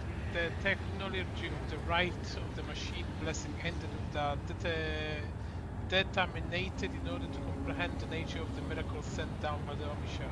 Acquisition of sacred knowledge has not been recorded. How the spirit of the void ship was able to call upon the power of the machine god and activate the warp drive remains unknown. Yet during my meditative ritual, Omisha gave me an equally valuable revelation. The sacred spirit that lives in the bowels of the ship mechanisms differ from other analog forms. The spirit holds a unique power that cannot be called anything less than a blessing to the machine gods. What does it mean? Hypothesis it extremis the ship's spirit is capable of making a predictable calculation and actions. It is impossible to predict how it will behave in any given situation, but I believe the spirit is currently showing obedience, at least for now. I recommend that we continue monitoring the ship and prepare for a new manifestation. Thank you.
small human dwelling stands at the barren, desolate planet. Scouts report that the old hermit lives here, who spends his day in a prayer to the Emperor. Let's ask him for a blessing then. The Lord Captain surprised, the old hermit turned out to be a navigator, and when the old man discovered the noble status of his visitor, he willingly recounted his tale. He had retreated to this planet long ago, back when he was still in his youth, after he had realized that his mind would not withstand frequent voyages into the Immaterium, the realm of arch-enemy. The hermit spoke with pride about how he had worshipped the Emperor each and every moment of his life. But when he mentioned the golden light of the Astronomicon, his voice quivered. When his guests left, he stared after them for a long time, his gaze filled with sadness.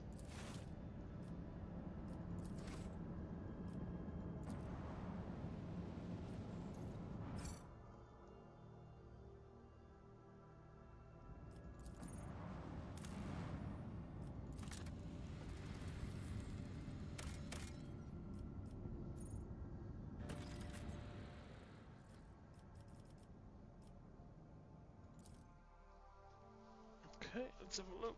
Drifting void ship to...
Executing request.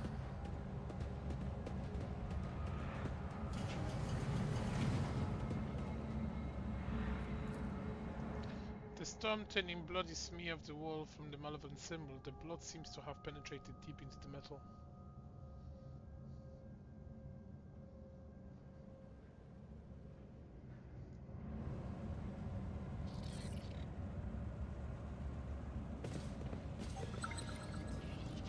The Emperor favors me today.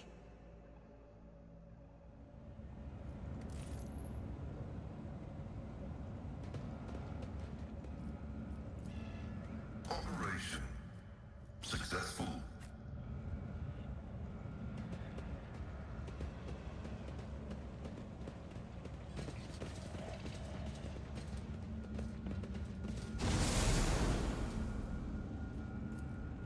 The dual sounds produced by the ventilation system create the illusion that the ship is breaking like a living, terribly sick creature. Do I detect doubt in your voice?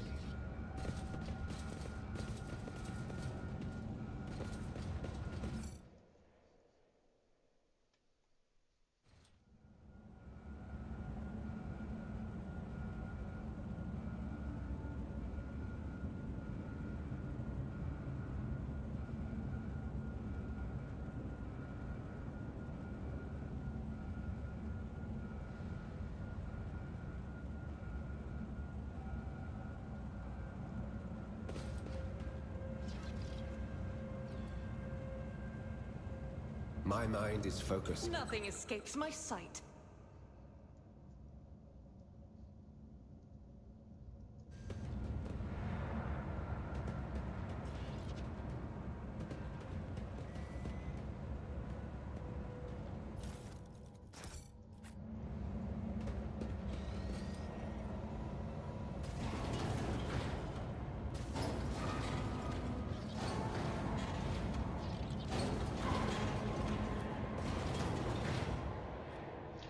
dark blotchem from the words, oh, omniscient hours and promise. Locomotives are fully operational. Your imagination is playing tricks on you, making your face twisted and scream like steel.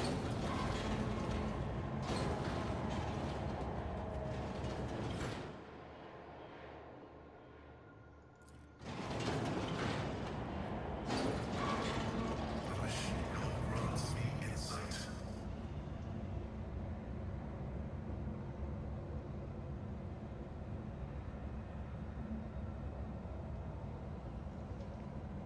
I've never wondered so much before.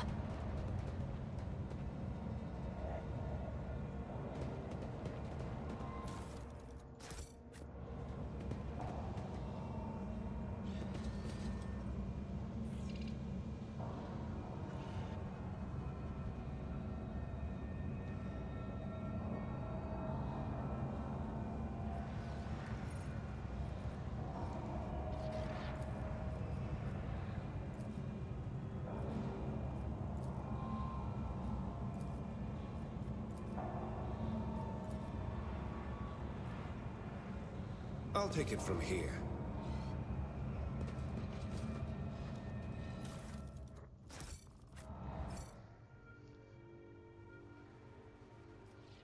My success is an irrefutable certainty. The behavior of the Transformers was caused by no common mechanical malfunction. It's possible that the cause is a supernatural origin.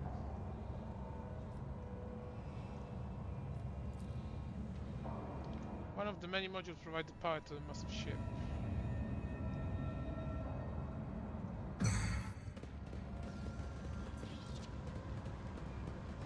Emperor, deliver us! Absolutely not.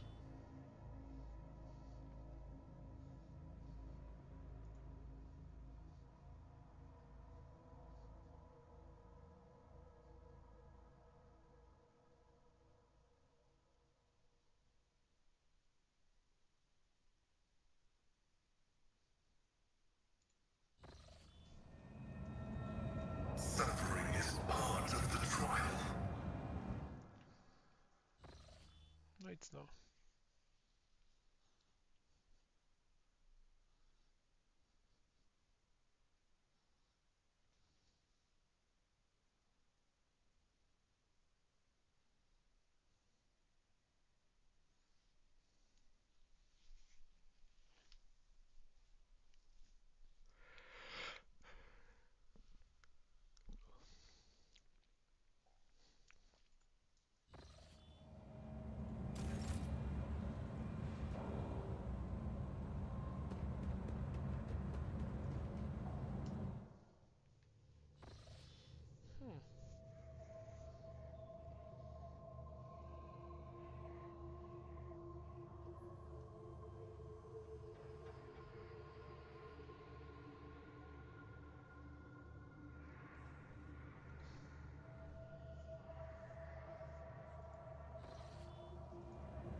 Watching the lazy handle sacred technology breaks my heart.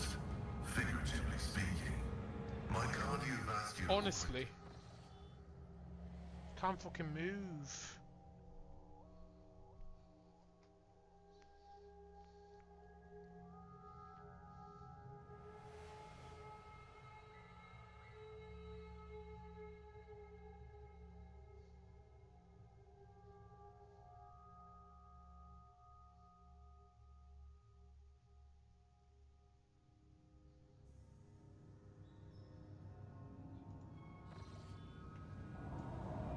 Blessed be the road that we take. We are the spearhead of the Imperium. The healing is much appreciated. Careful now. The healing is much appreciated. We function as one.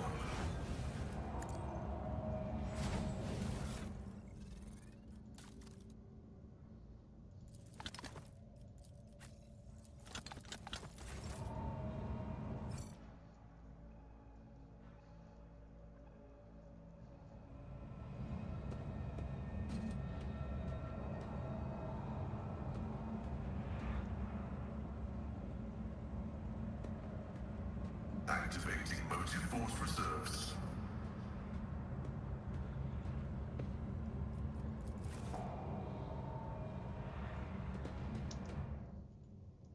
Damage is negligible. God. Nightmare.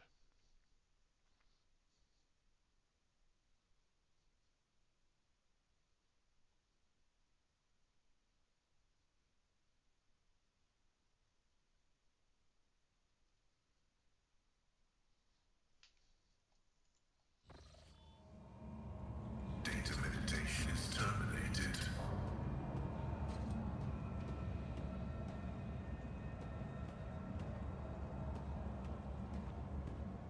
Calculating optimal route.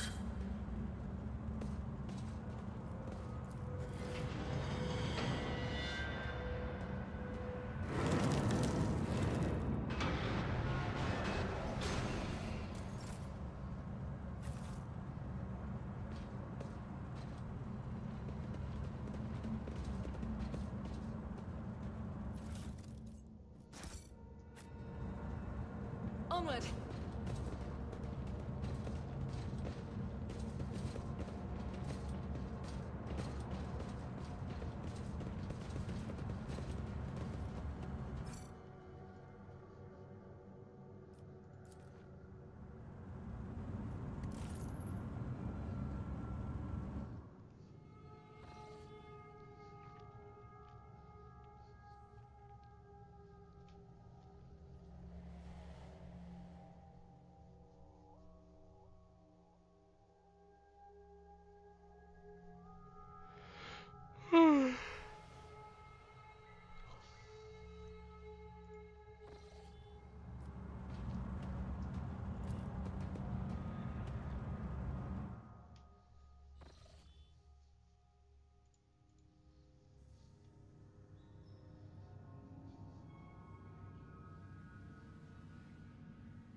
There are noticeable signs of warp activity here. The bloody spectre you witnessed may have been a simple illusion or a vision of the past or future.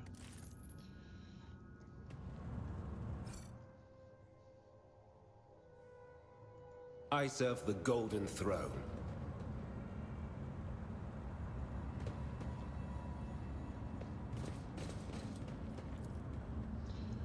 Scraps of skin and broken nails and tech are stuck in the range grooves of the bulkhead. Someone made a frenzied attempt to scratch the blasphemous symbol into the metal, showing themselves no mercy. So shall it be.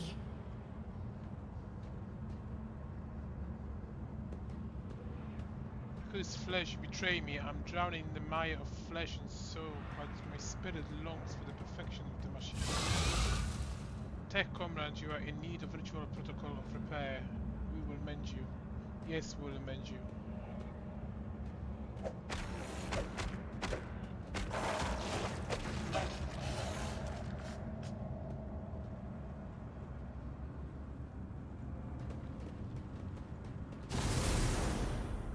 You are surrounded by unbearably heavy colors, Master Van Kalox.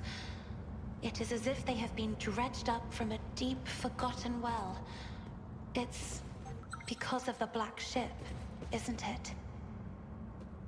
I would rather not discuss my emotional state, especially as concerns that place.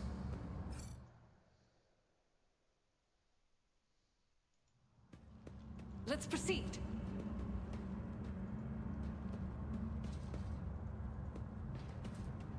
Never doubt me.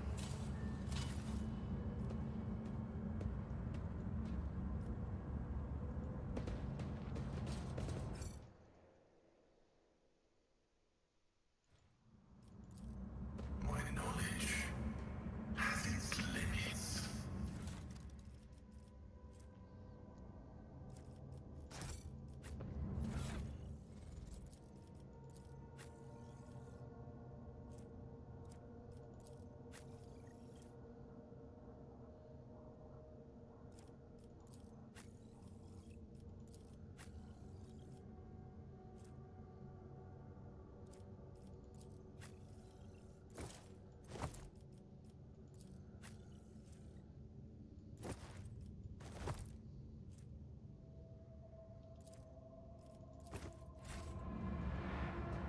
Light of terror, guide our way.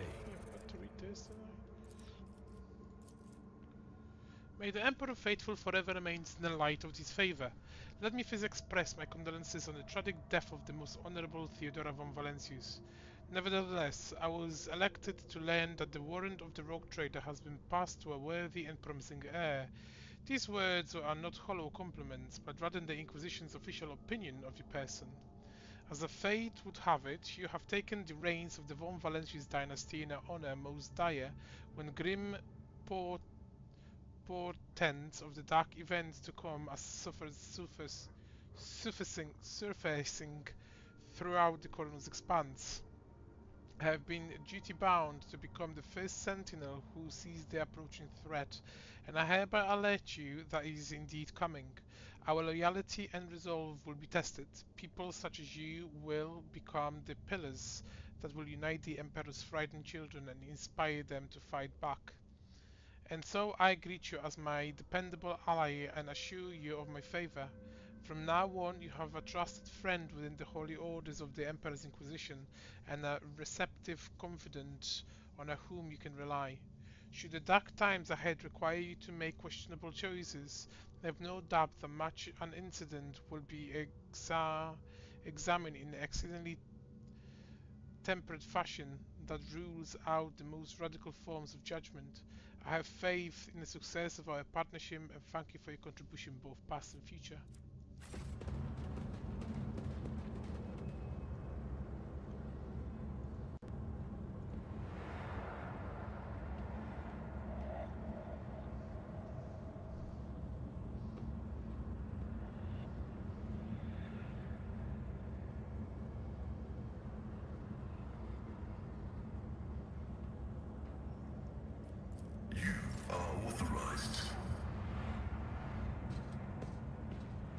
My Auspex has detected something.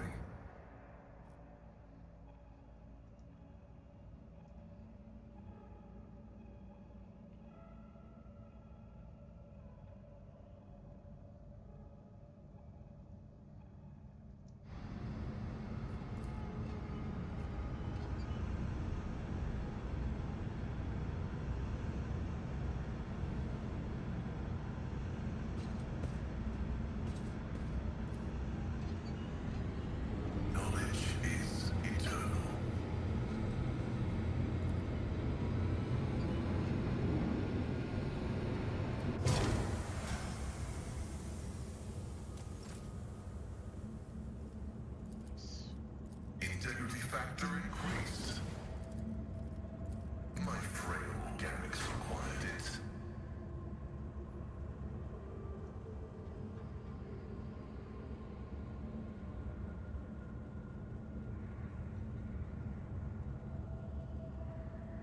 And he's worthy of my attention.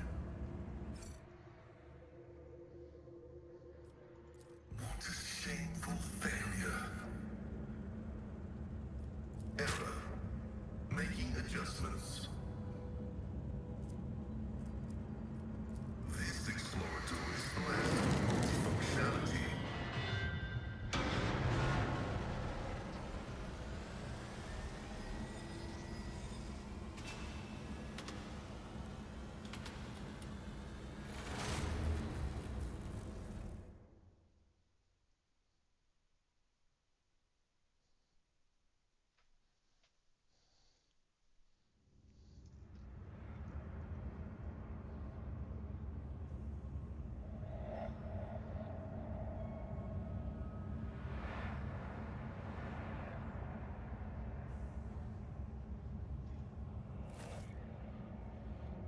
It is my destiny to traverse the unknown.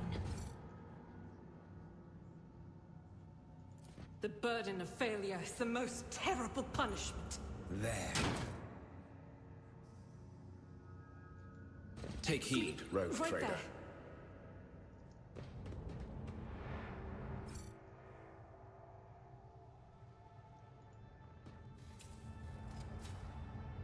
Easily done. Litany of reconnaissance recited. The Inquisition taught me many things.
carry the Emperor's will as your torch.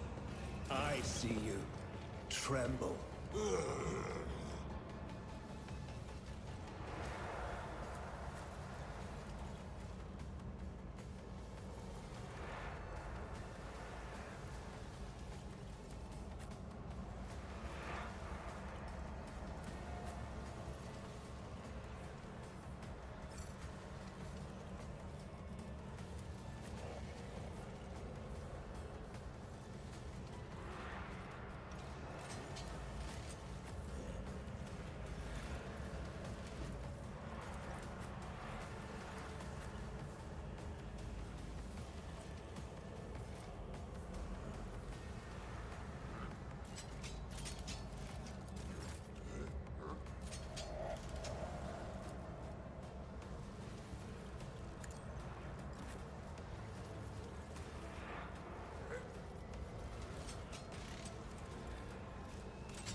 At your beck and call.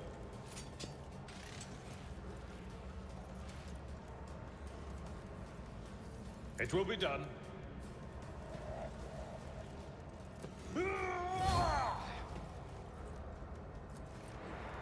At your beck and call. Just a minor setback.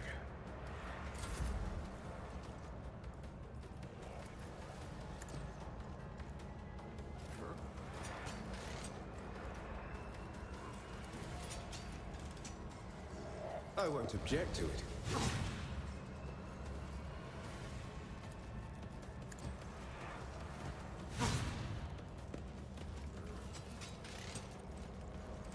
But of course, Lord Captain. For the throne's glory. Focus, Van Kellogg's. Focus. Isn't this a job for the serfs?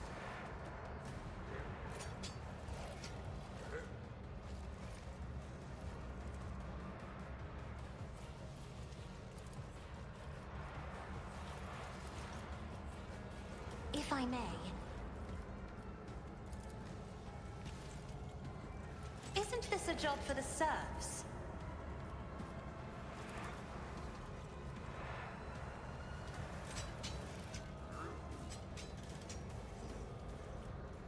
I am a navigator, not a servant. I've suffered worse.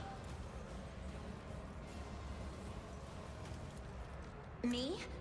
If you insist, Lord Captain.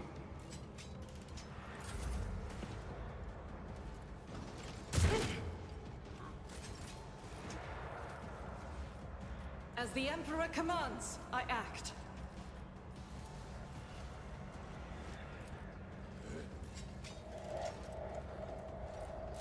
I'll do it.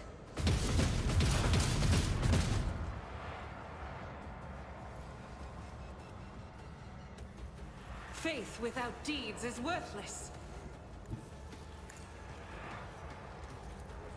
Doubt is for the weak. I'll do it.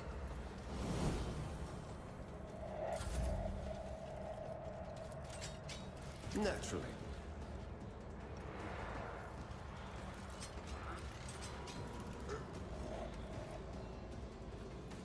Let's see to it.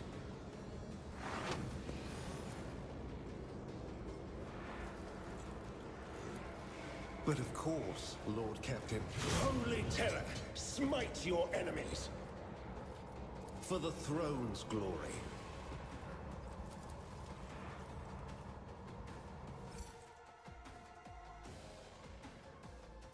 Let's see to it.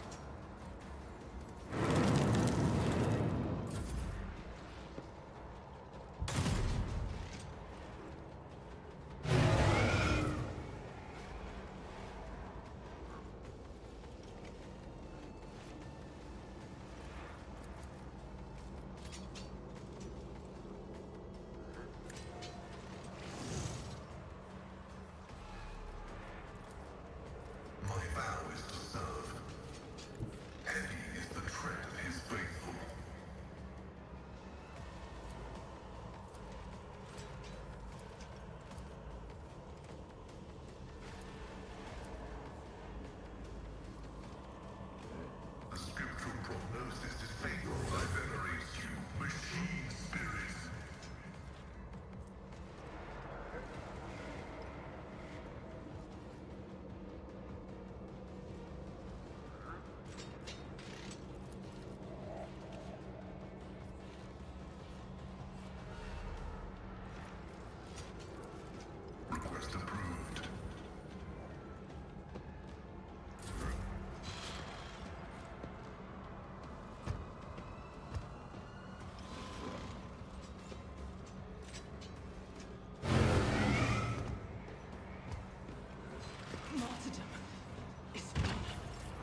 Really?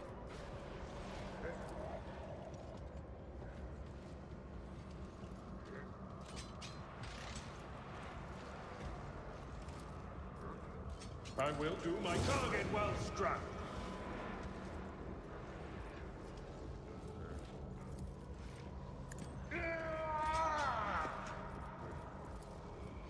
Victory is imminent. It will be done.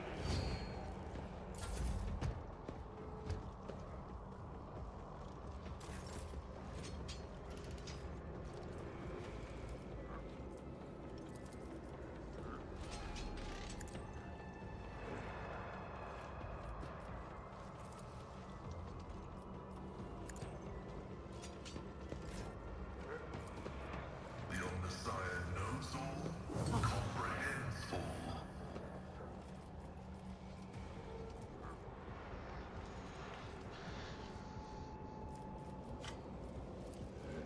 Running by Derek override.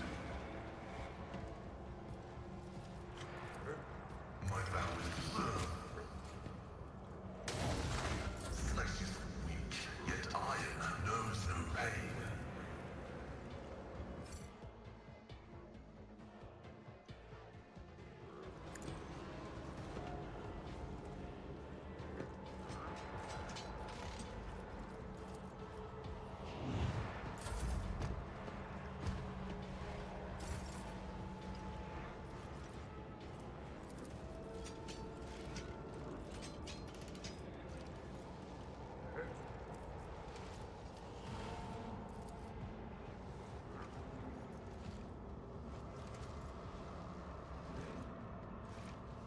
I'm not accustomed to my being ears ordered around. Isn't this a job for the serfs?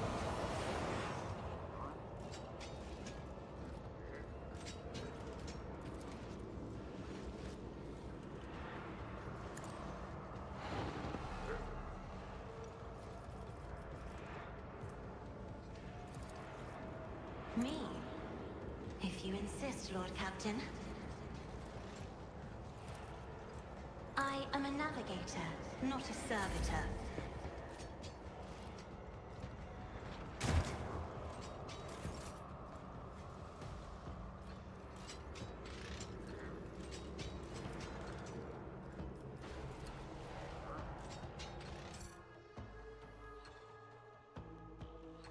I won't object to it.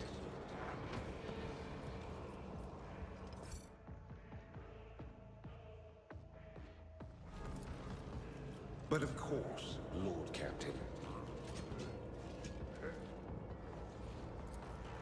Naturally.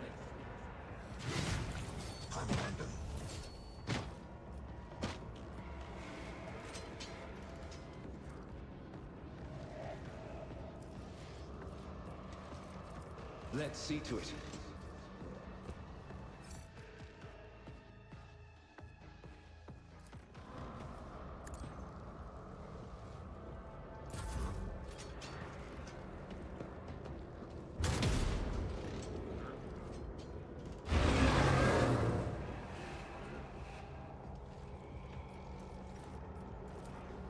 Request approved.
vengeance will be swift. Indeed.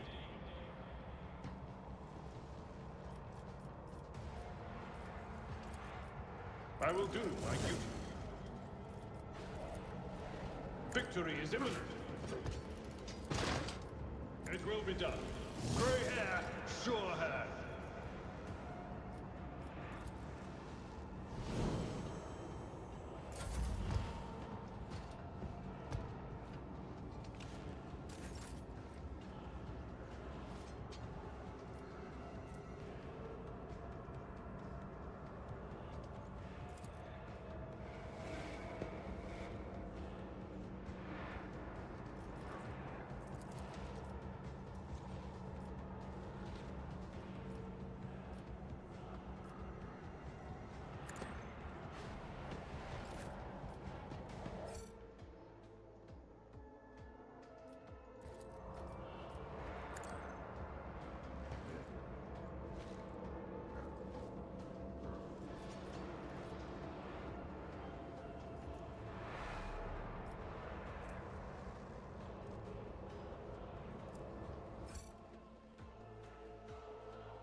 Nothing stands against me.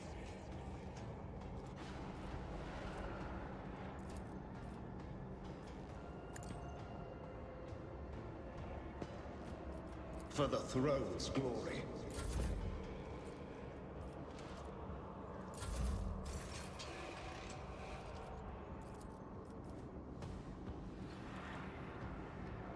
If I may,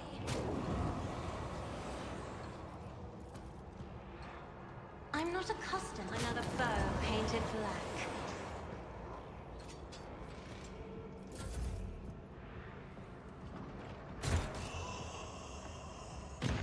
Don't leave us. That's an order.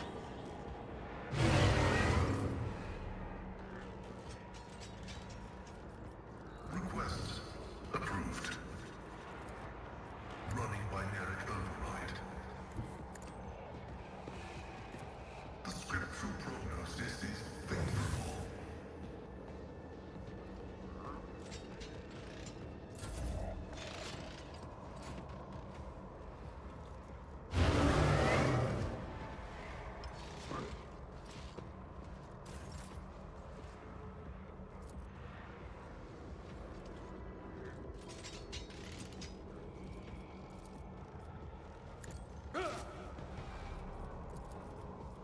At your beck and call.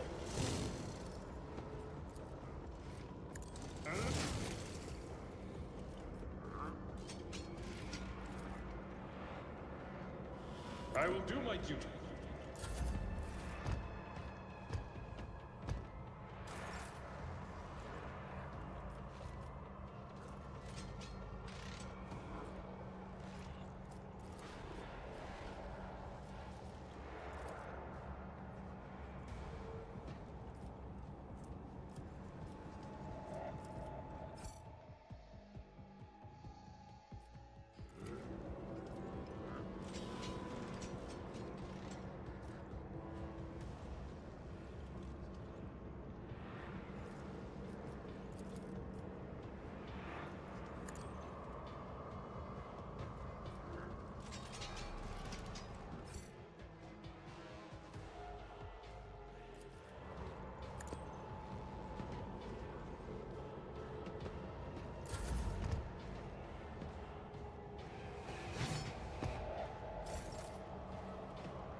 Isn't this a job for the serfs?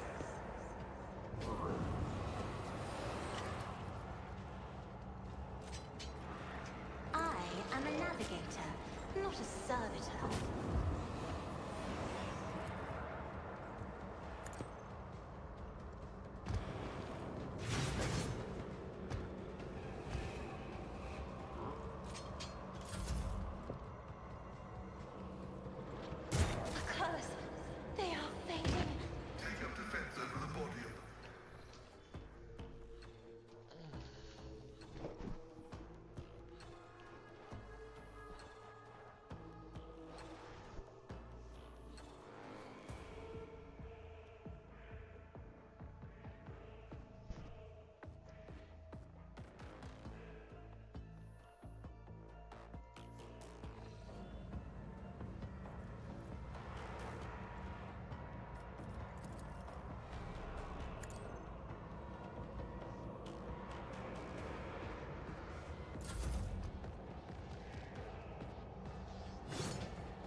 have read tomes of military tactics. If I may, I'm not accustomed to being ordered around. Me, if you insist, Lord Captain.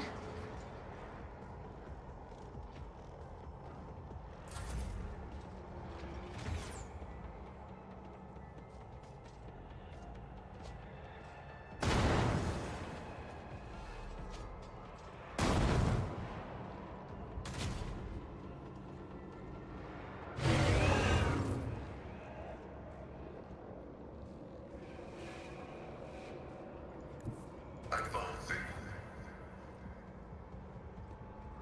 Request approved.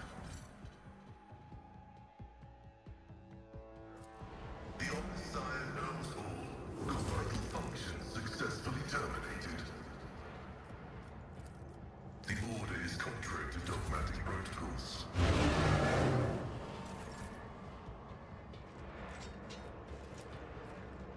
At your beck and call.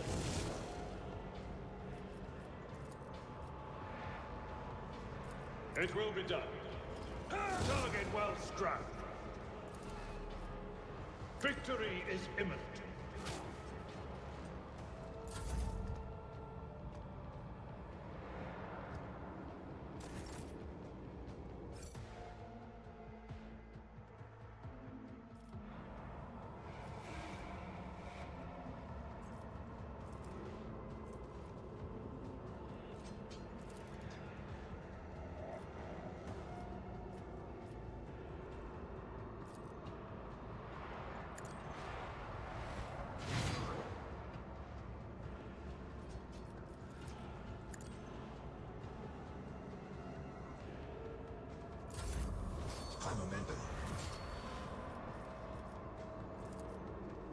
Isn't this a job for the serfs?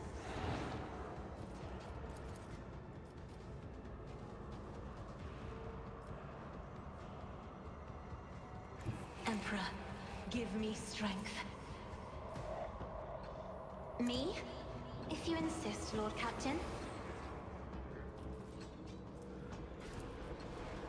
Isn't this a job for the serfs?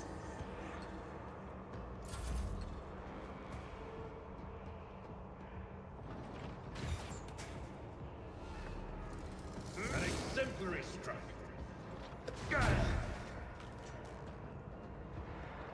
Suffering is part of the trial.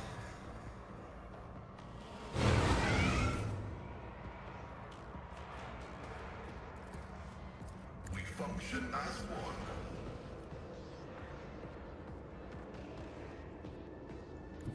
As the tactical imperative dictates.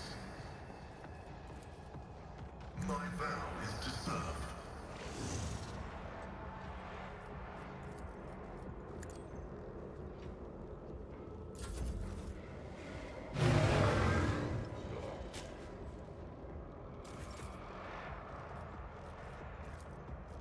I will do my duty.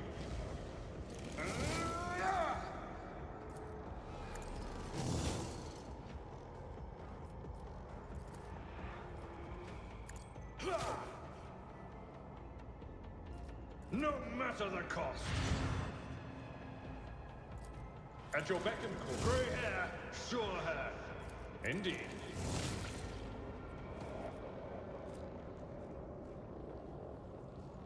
Tried and tested tactics are the best ones. At your beck and call.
am a navigator, not a servitor.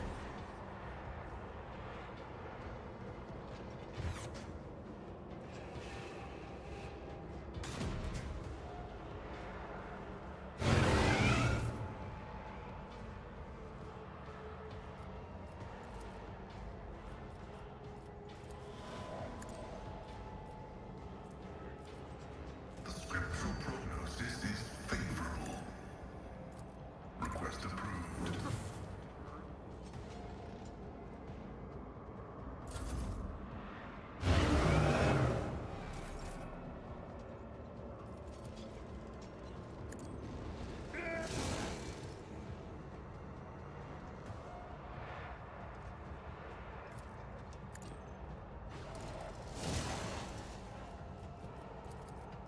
Victory is imminent.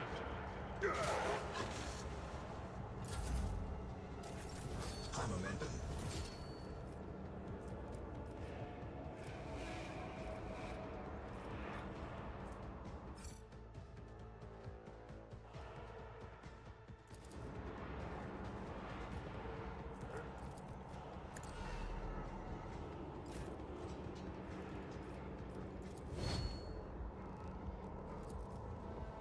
Running binary override.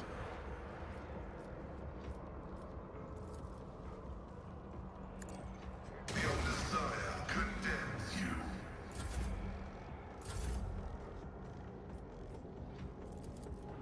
Isn't this a job for the serfs? I'm not accustomed to being ordered around.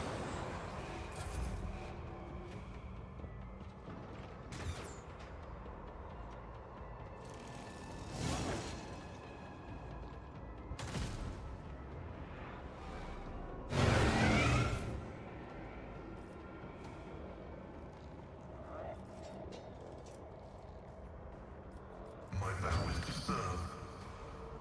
Activate calculated fury algorithm.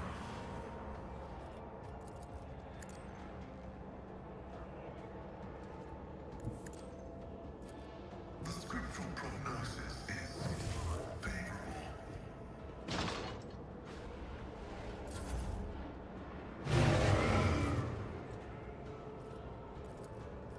It will be done. An exemplary strike. Up you attack. Follow my lead.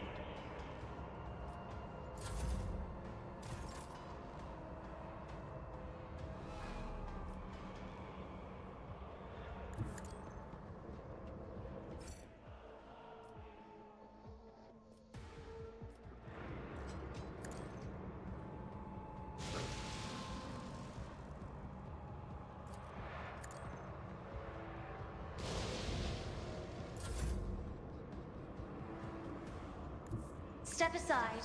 The navigator is coming.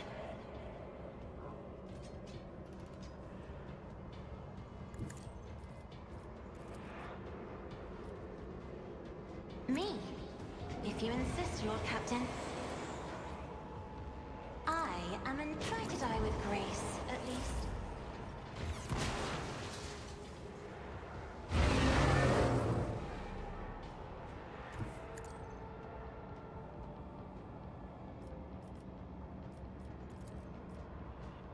Running binary override.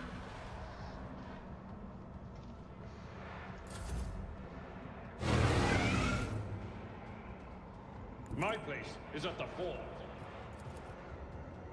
Someone else can do this.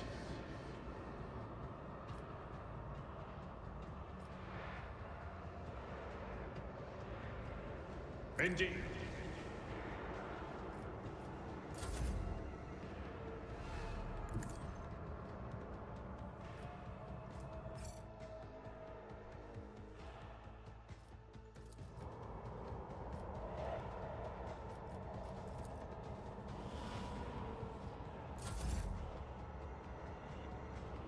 Battlefields are always drowned in scarlet. Isn't this a job for the serfs?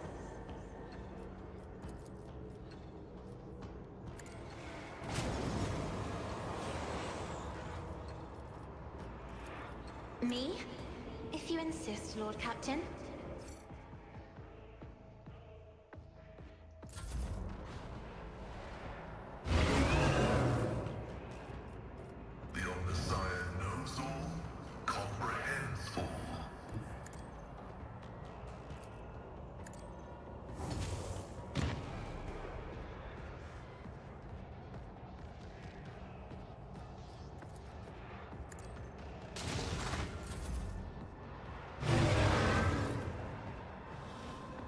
A tactically sound approach.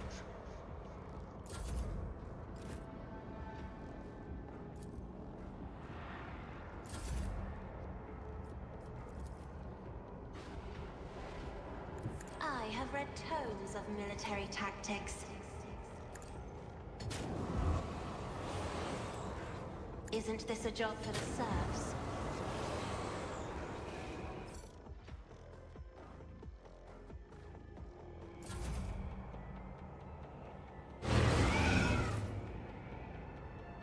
Explorers know one route. Forward. I'm a member.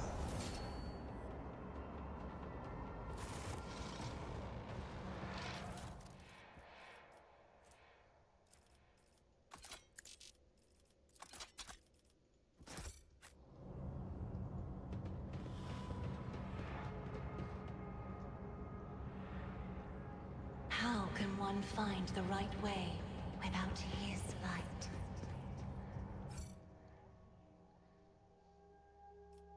The machine god grants me insight.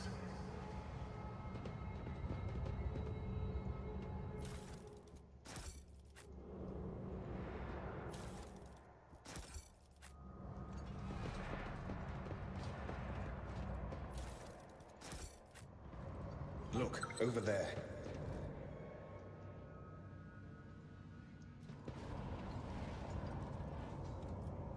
When the faithful are idle, heresy grows.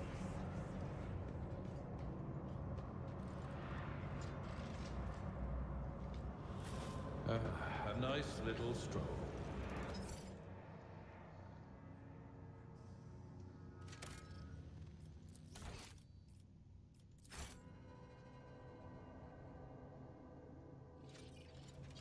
Close ranks.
It will be done.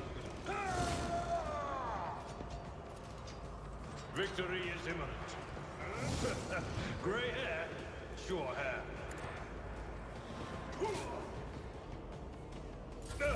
Just a minor setback.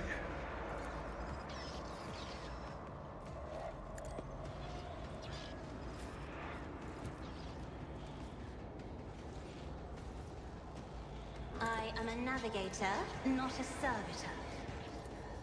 I will do my duty. It will be done. Indeed.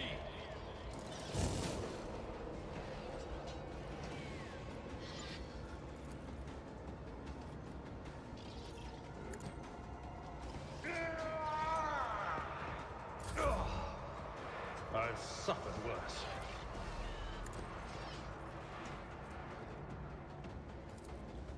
Isn't this a job for the serfs?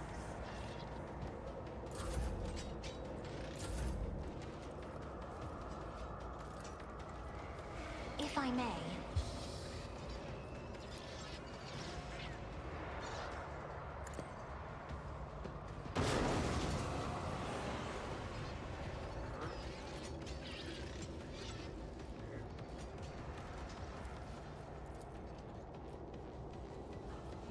Isn't this a job for the serfs?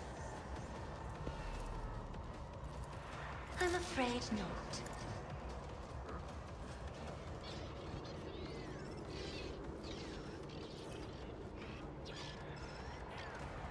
not accustomed to being ordered around.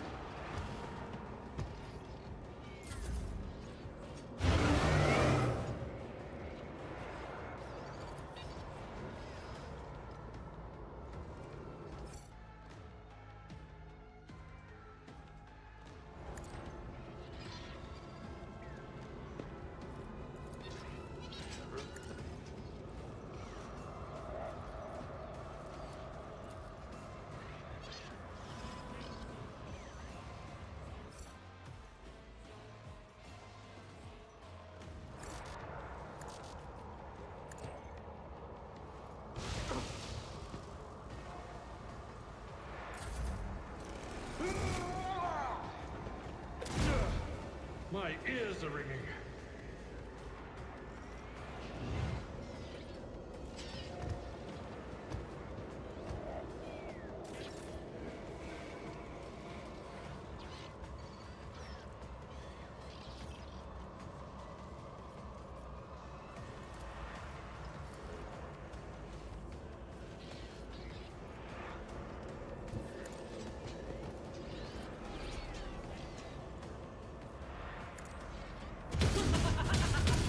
This is why I was chosen.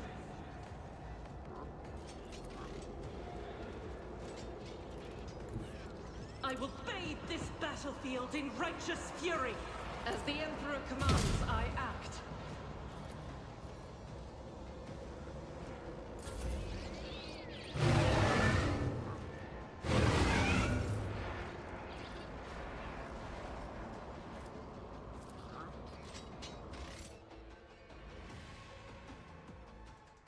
Let's see to it. I won't object to it. The Inquisition sends their regards. Let's see to it.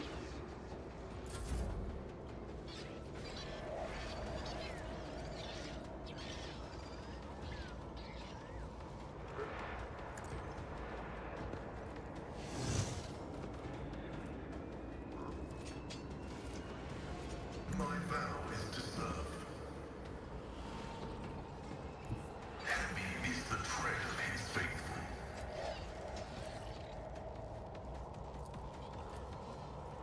Running by Eric override.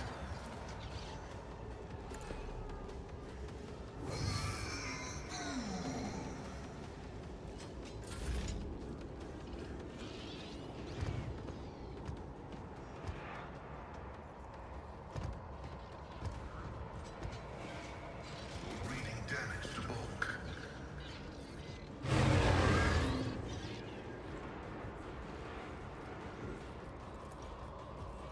At your beck and call.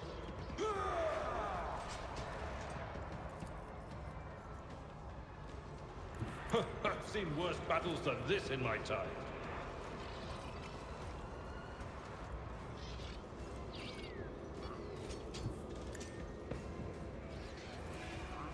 It will be done. An exemplary strike. I will do my... It will be done.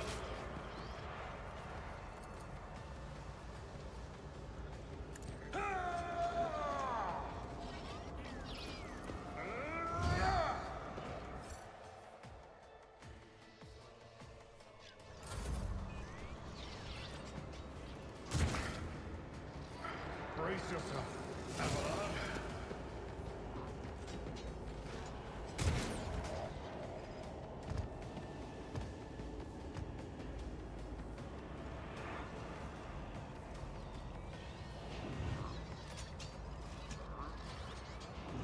The flesh betrays me.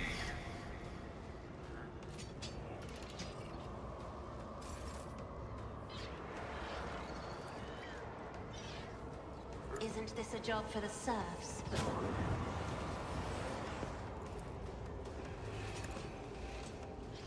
As duty demands.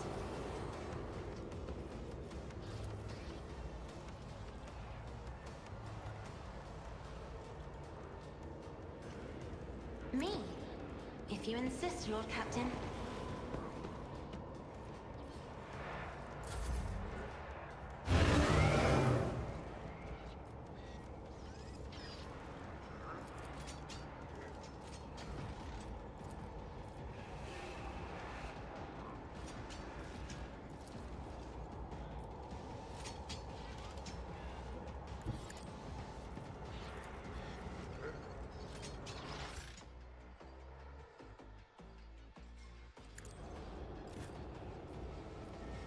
I'll do it.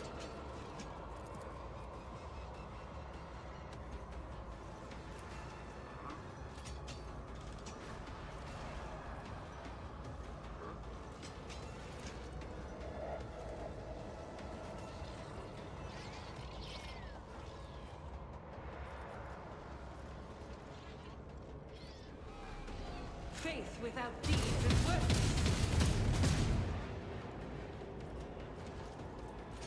I'll do it. Armamento. In thy light I stand, and thy light I crave. To you, my Emperor. Doubt is for the weak. I will endure.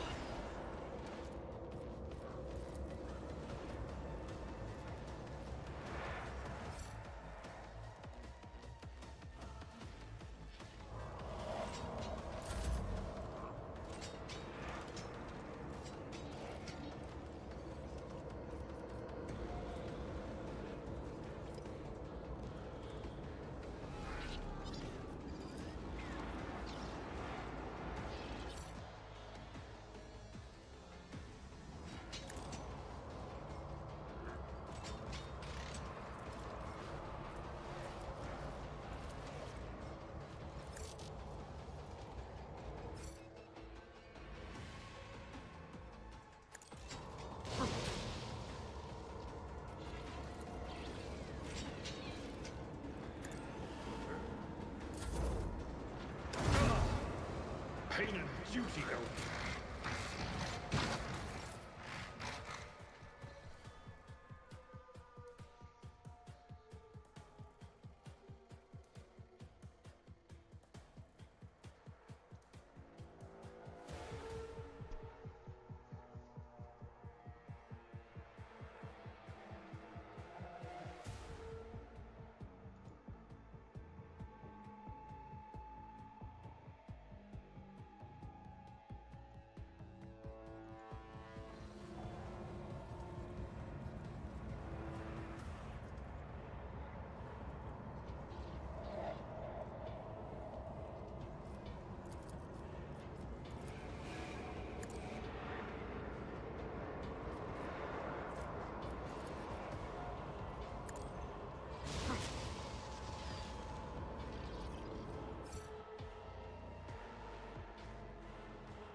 Scorn the pain.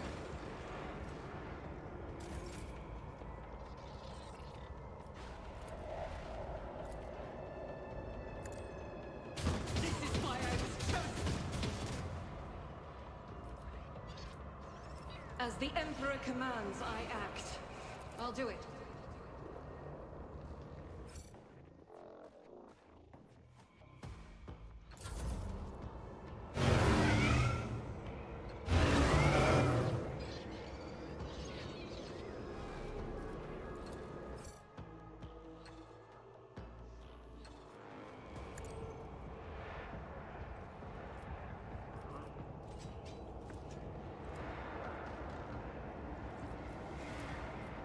For the throne's glory.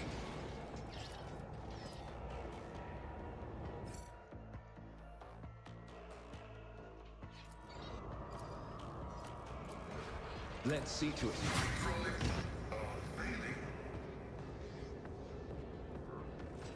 I won't object to it.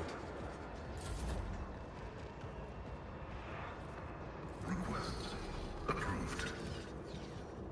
My competencies are not that universal.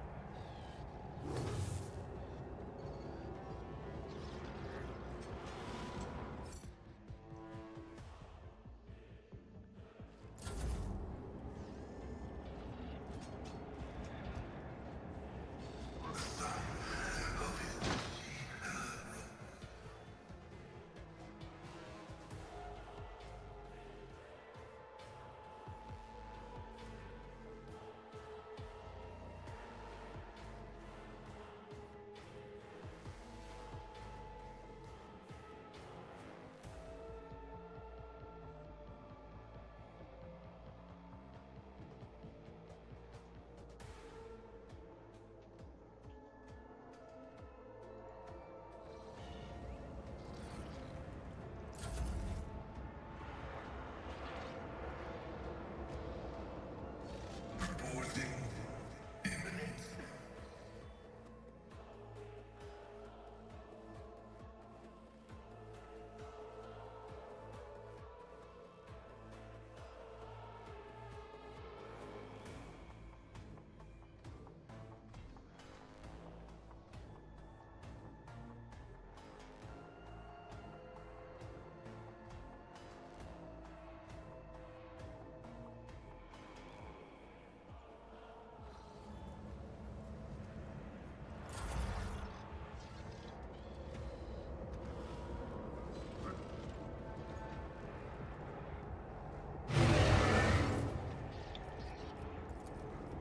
Victory is imminent.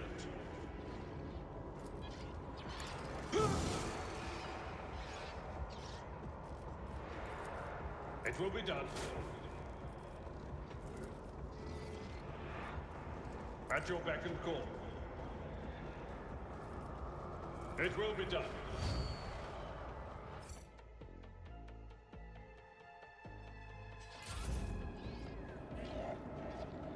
Just a minor setback.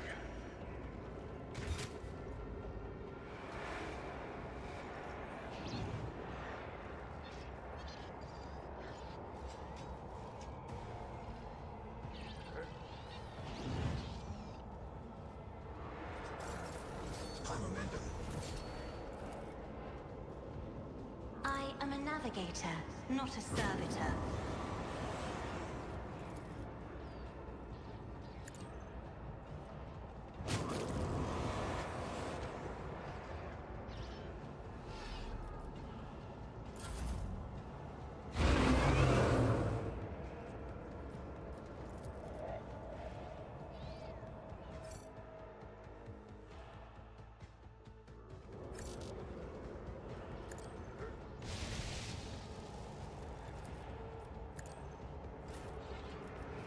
As the Emperor commands, I act. That is not the Emperor's will.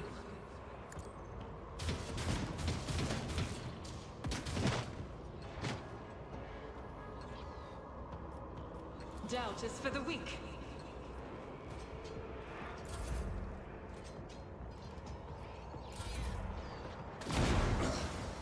I won't go down easy.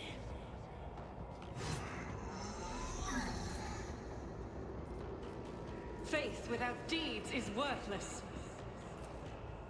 I'll do it.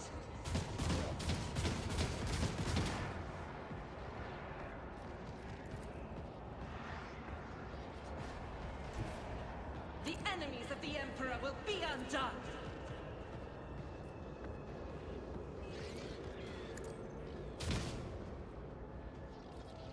I will not!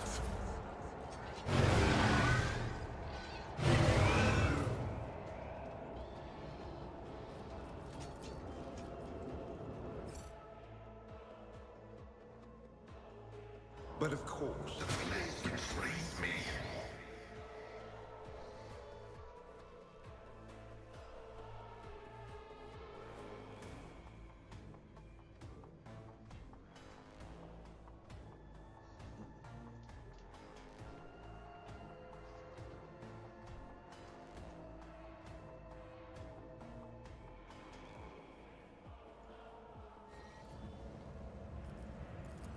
I won't object to it.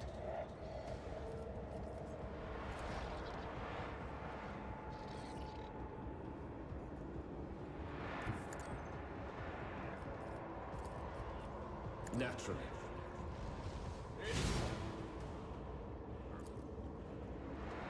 For the throne's glory.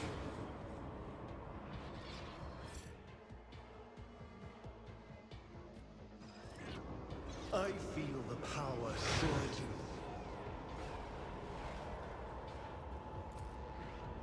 But of course, Lord Captain.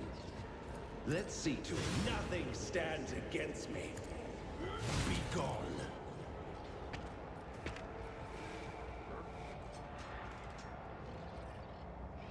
Everyone, step aside. I won't object. Naturally.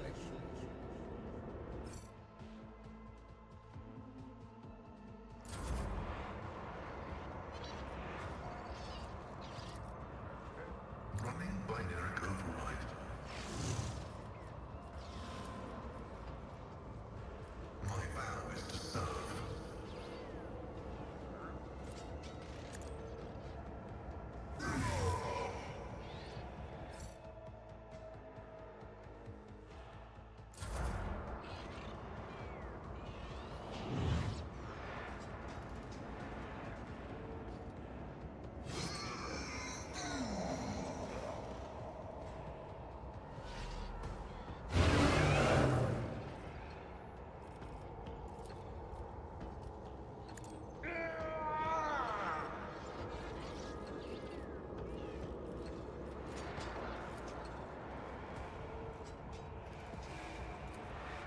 Indeed. It will be done.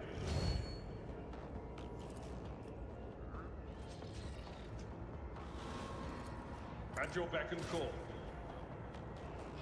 I will do my duty.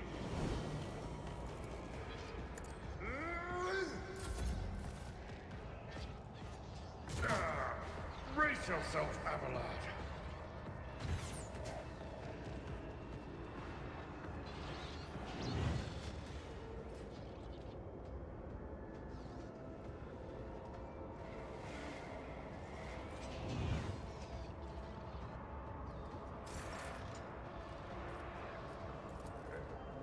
If I may.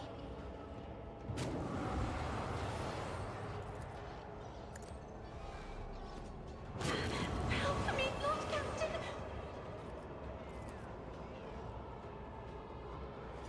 I'm not accustomed to being ordered around.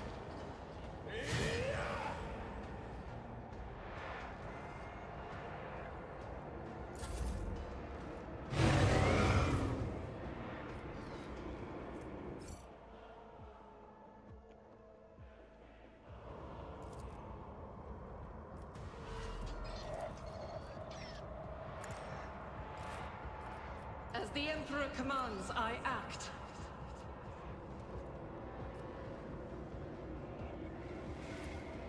Doubt is for the weak.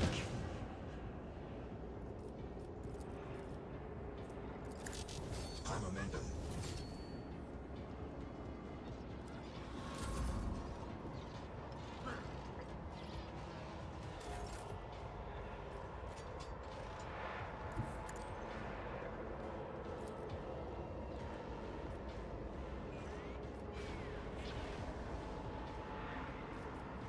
As the Emperor commands, I act.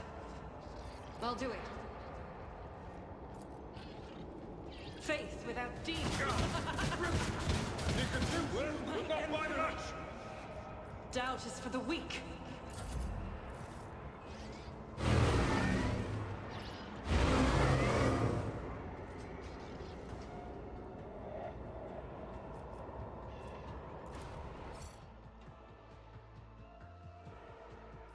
I won't object to it.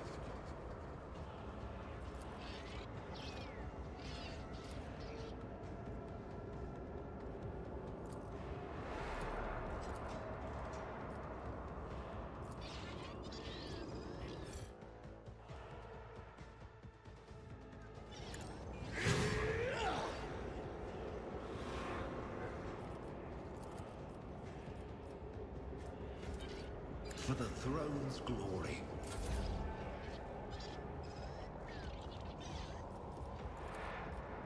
The Omnissiah knows all, comprehends all. Running binaric override. Request approved.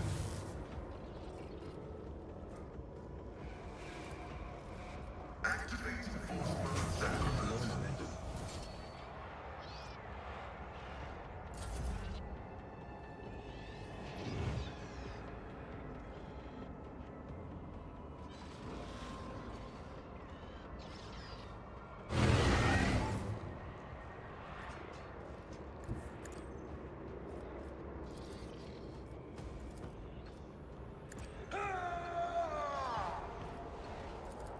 Victory is imminent.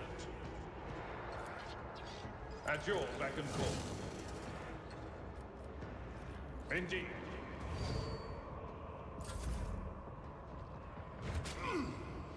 Vengeance will be swift.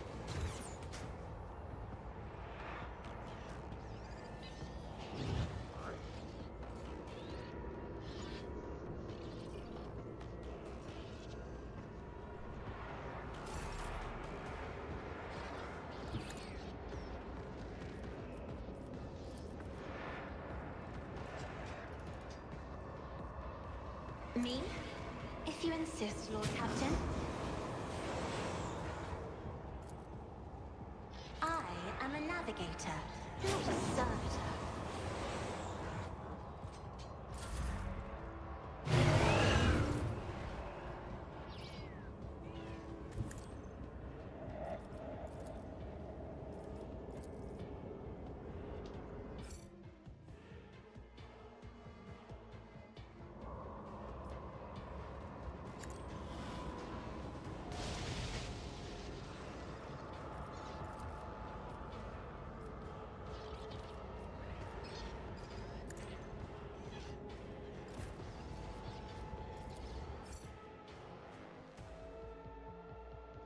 Let's see to it. Naturally. Pain and duty go hand in hand.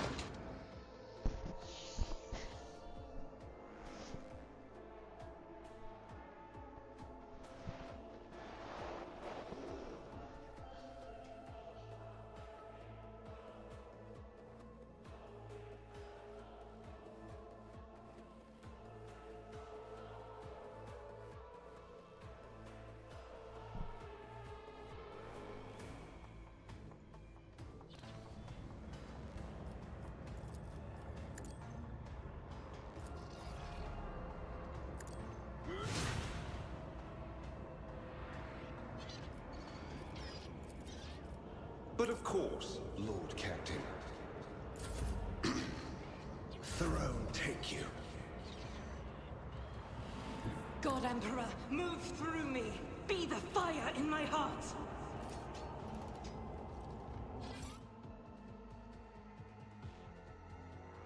I'll do it. This is unacceptable. As the Emperor commands, I act. I'll do it.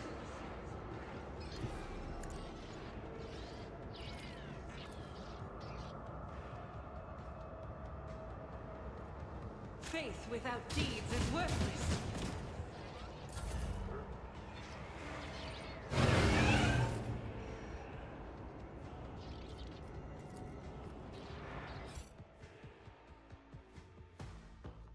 For the throne's glory.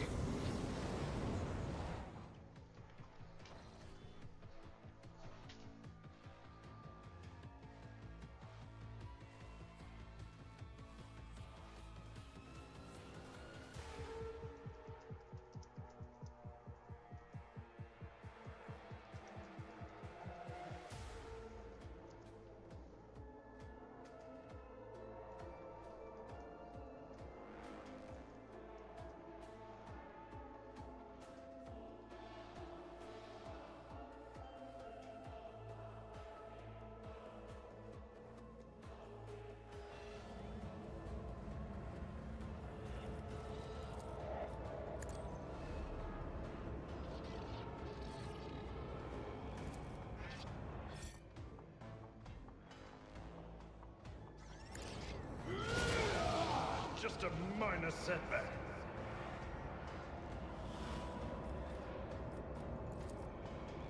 I won't do that. I won't object to it.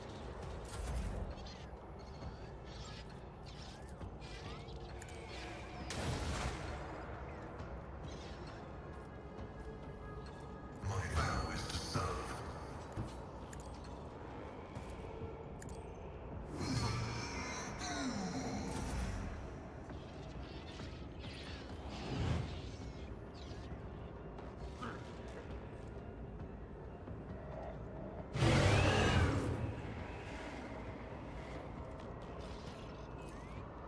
At your beck and target well struck. I will do my duty. At your beck and call.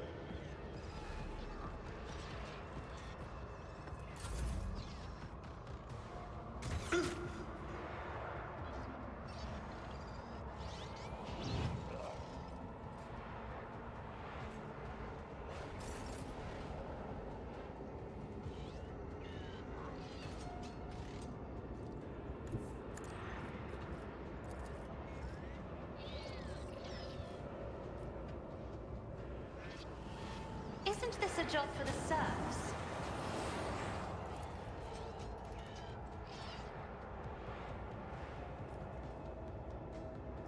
Me? If you insist, Lord Captain. If I may?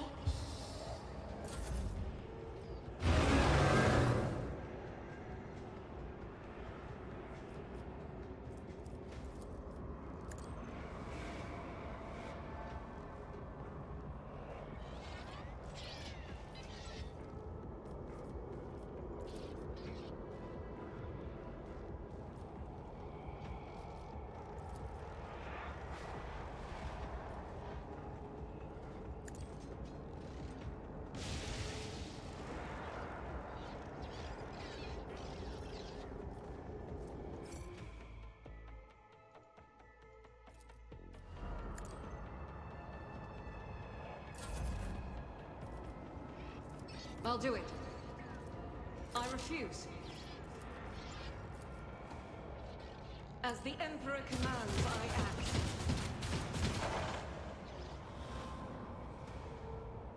I'll do it.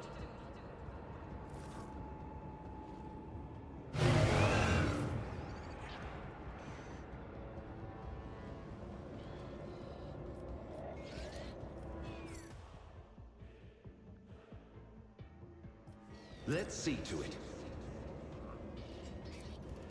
Naturally.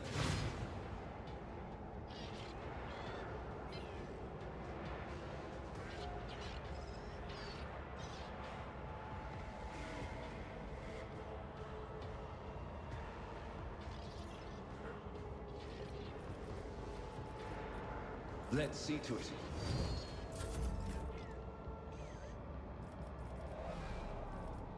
The scriptural prognosis is favorable. High momentum.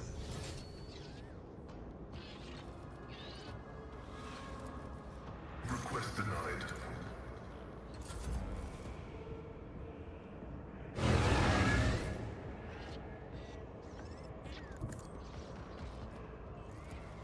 Indeed. Gray hair? Sure have.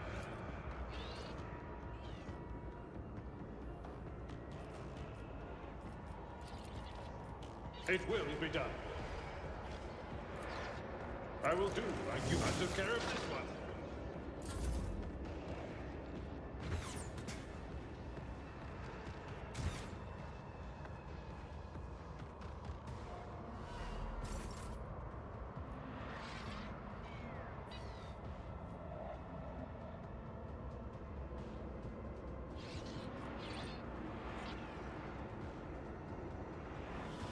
Emperor, give me strength. Me? If you insist, Lord Captain.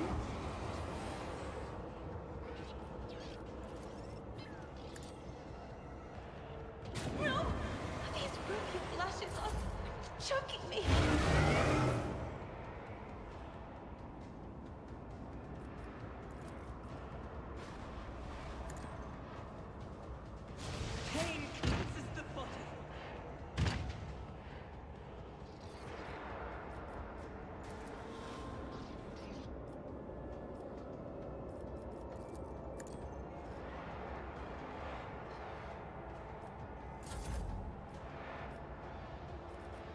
Faith without deeds is worthless.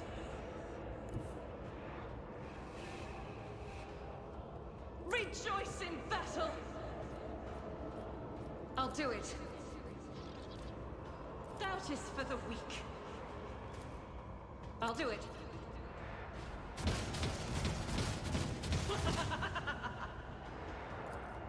Faith without deeds is worthless. Eradicated.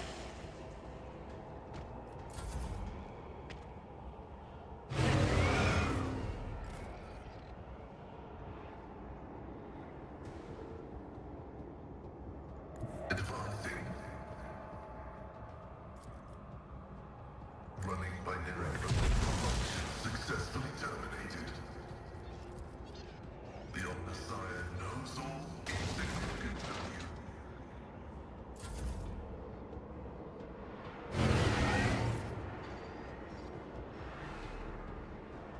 Follow my lead. It will be done.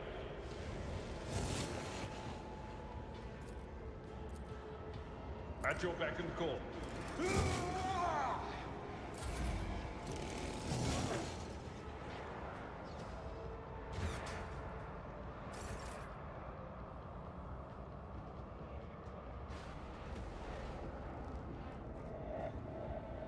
Step aside. The navigator is coming. I'm not accustomed to being ordered around. You don't frighten me!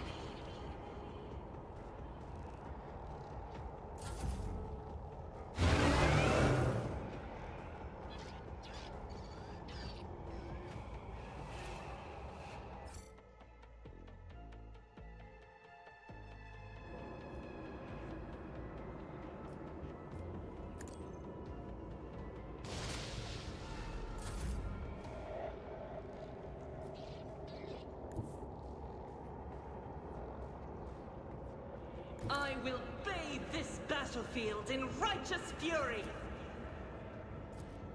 As the Emperor commands, I act.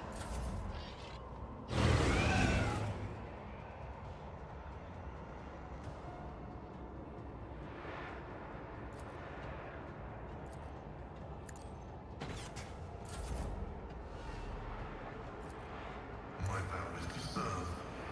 The Omnissiah condemns you.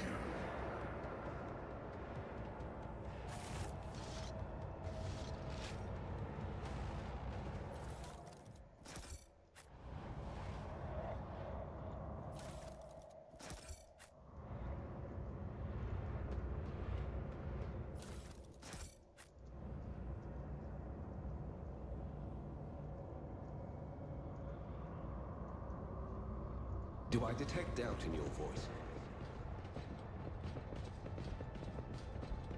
Omnissiah, grant me the wisdom to perceive.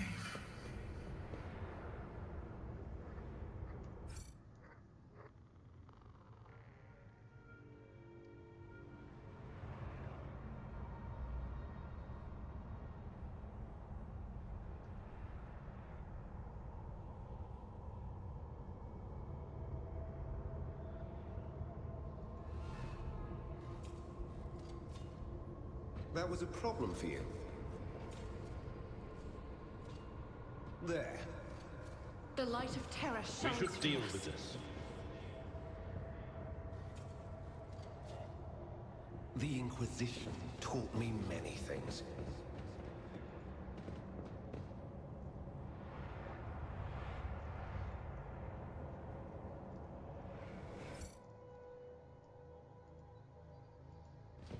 This ocular implant was a worthwhile investment. Searching is my observance.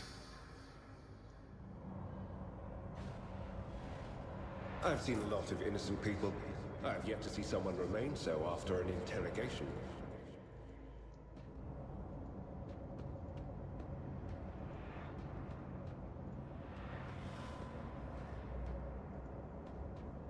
That was a problem for you. There.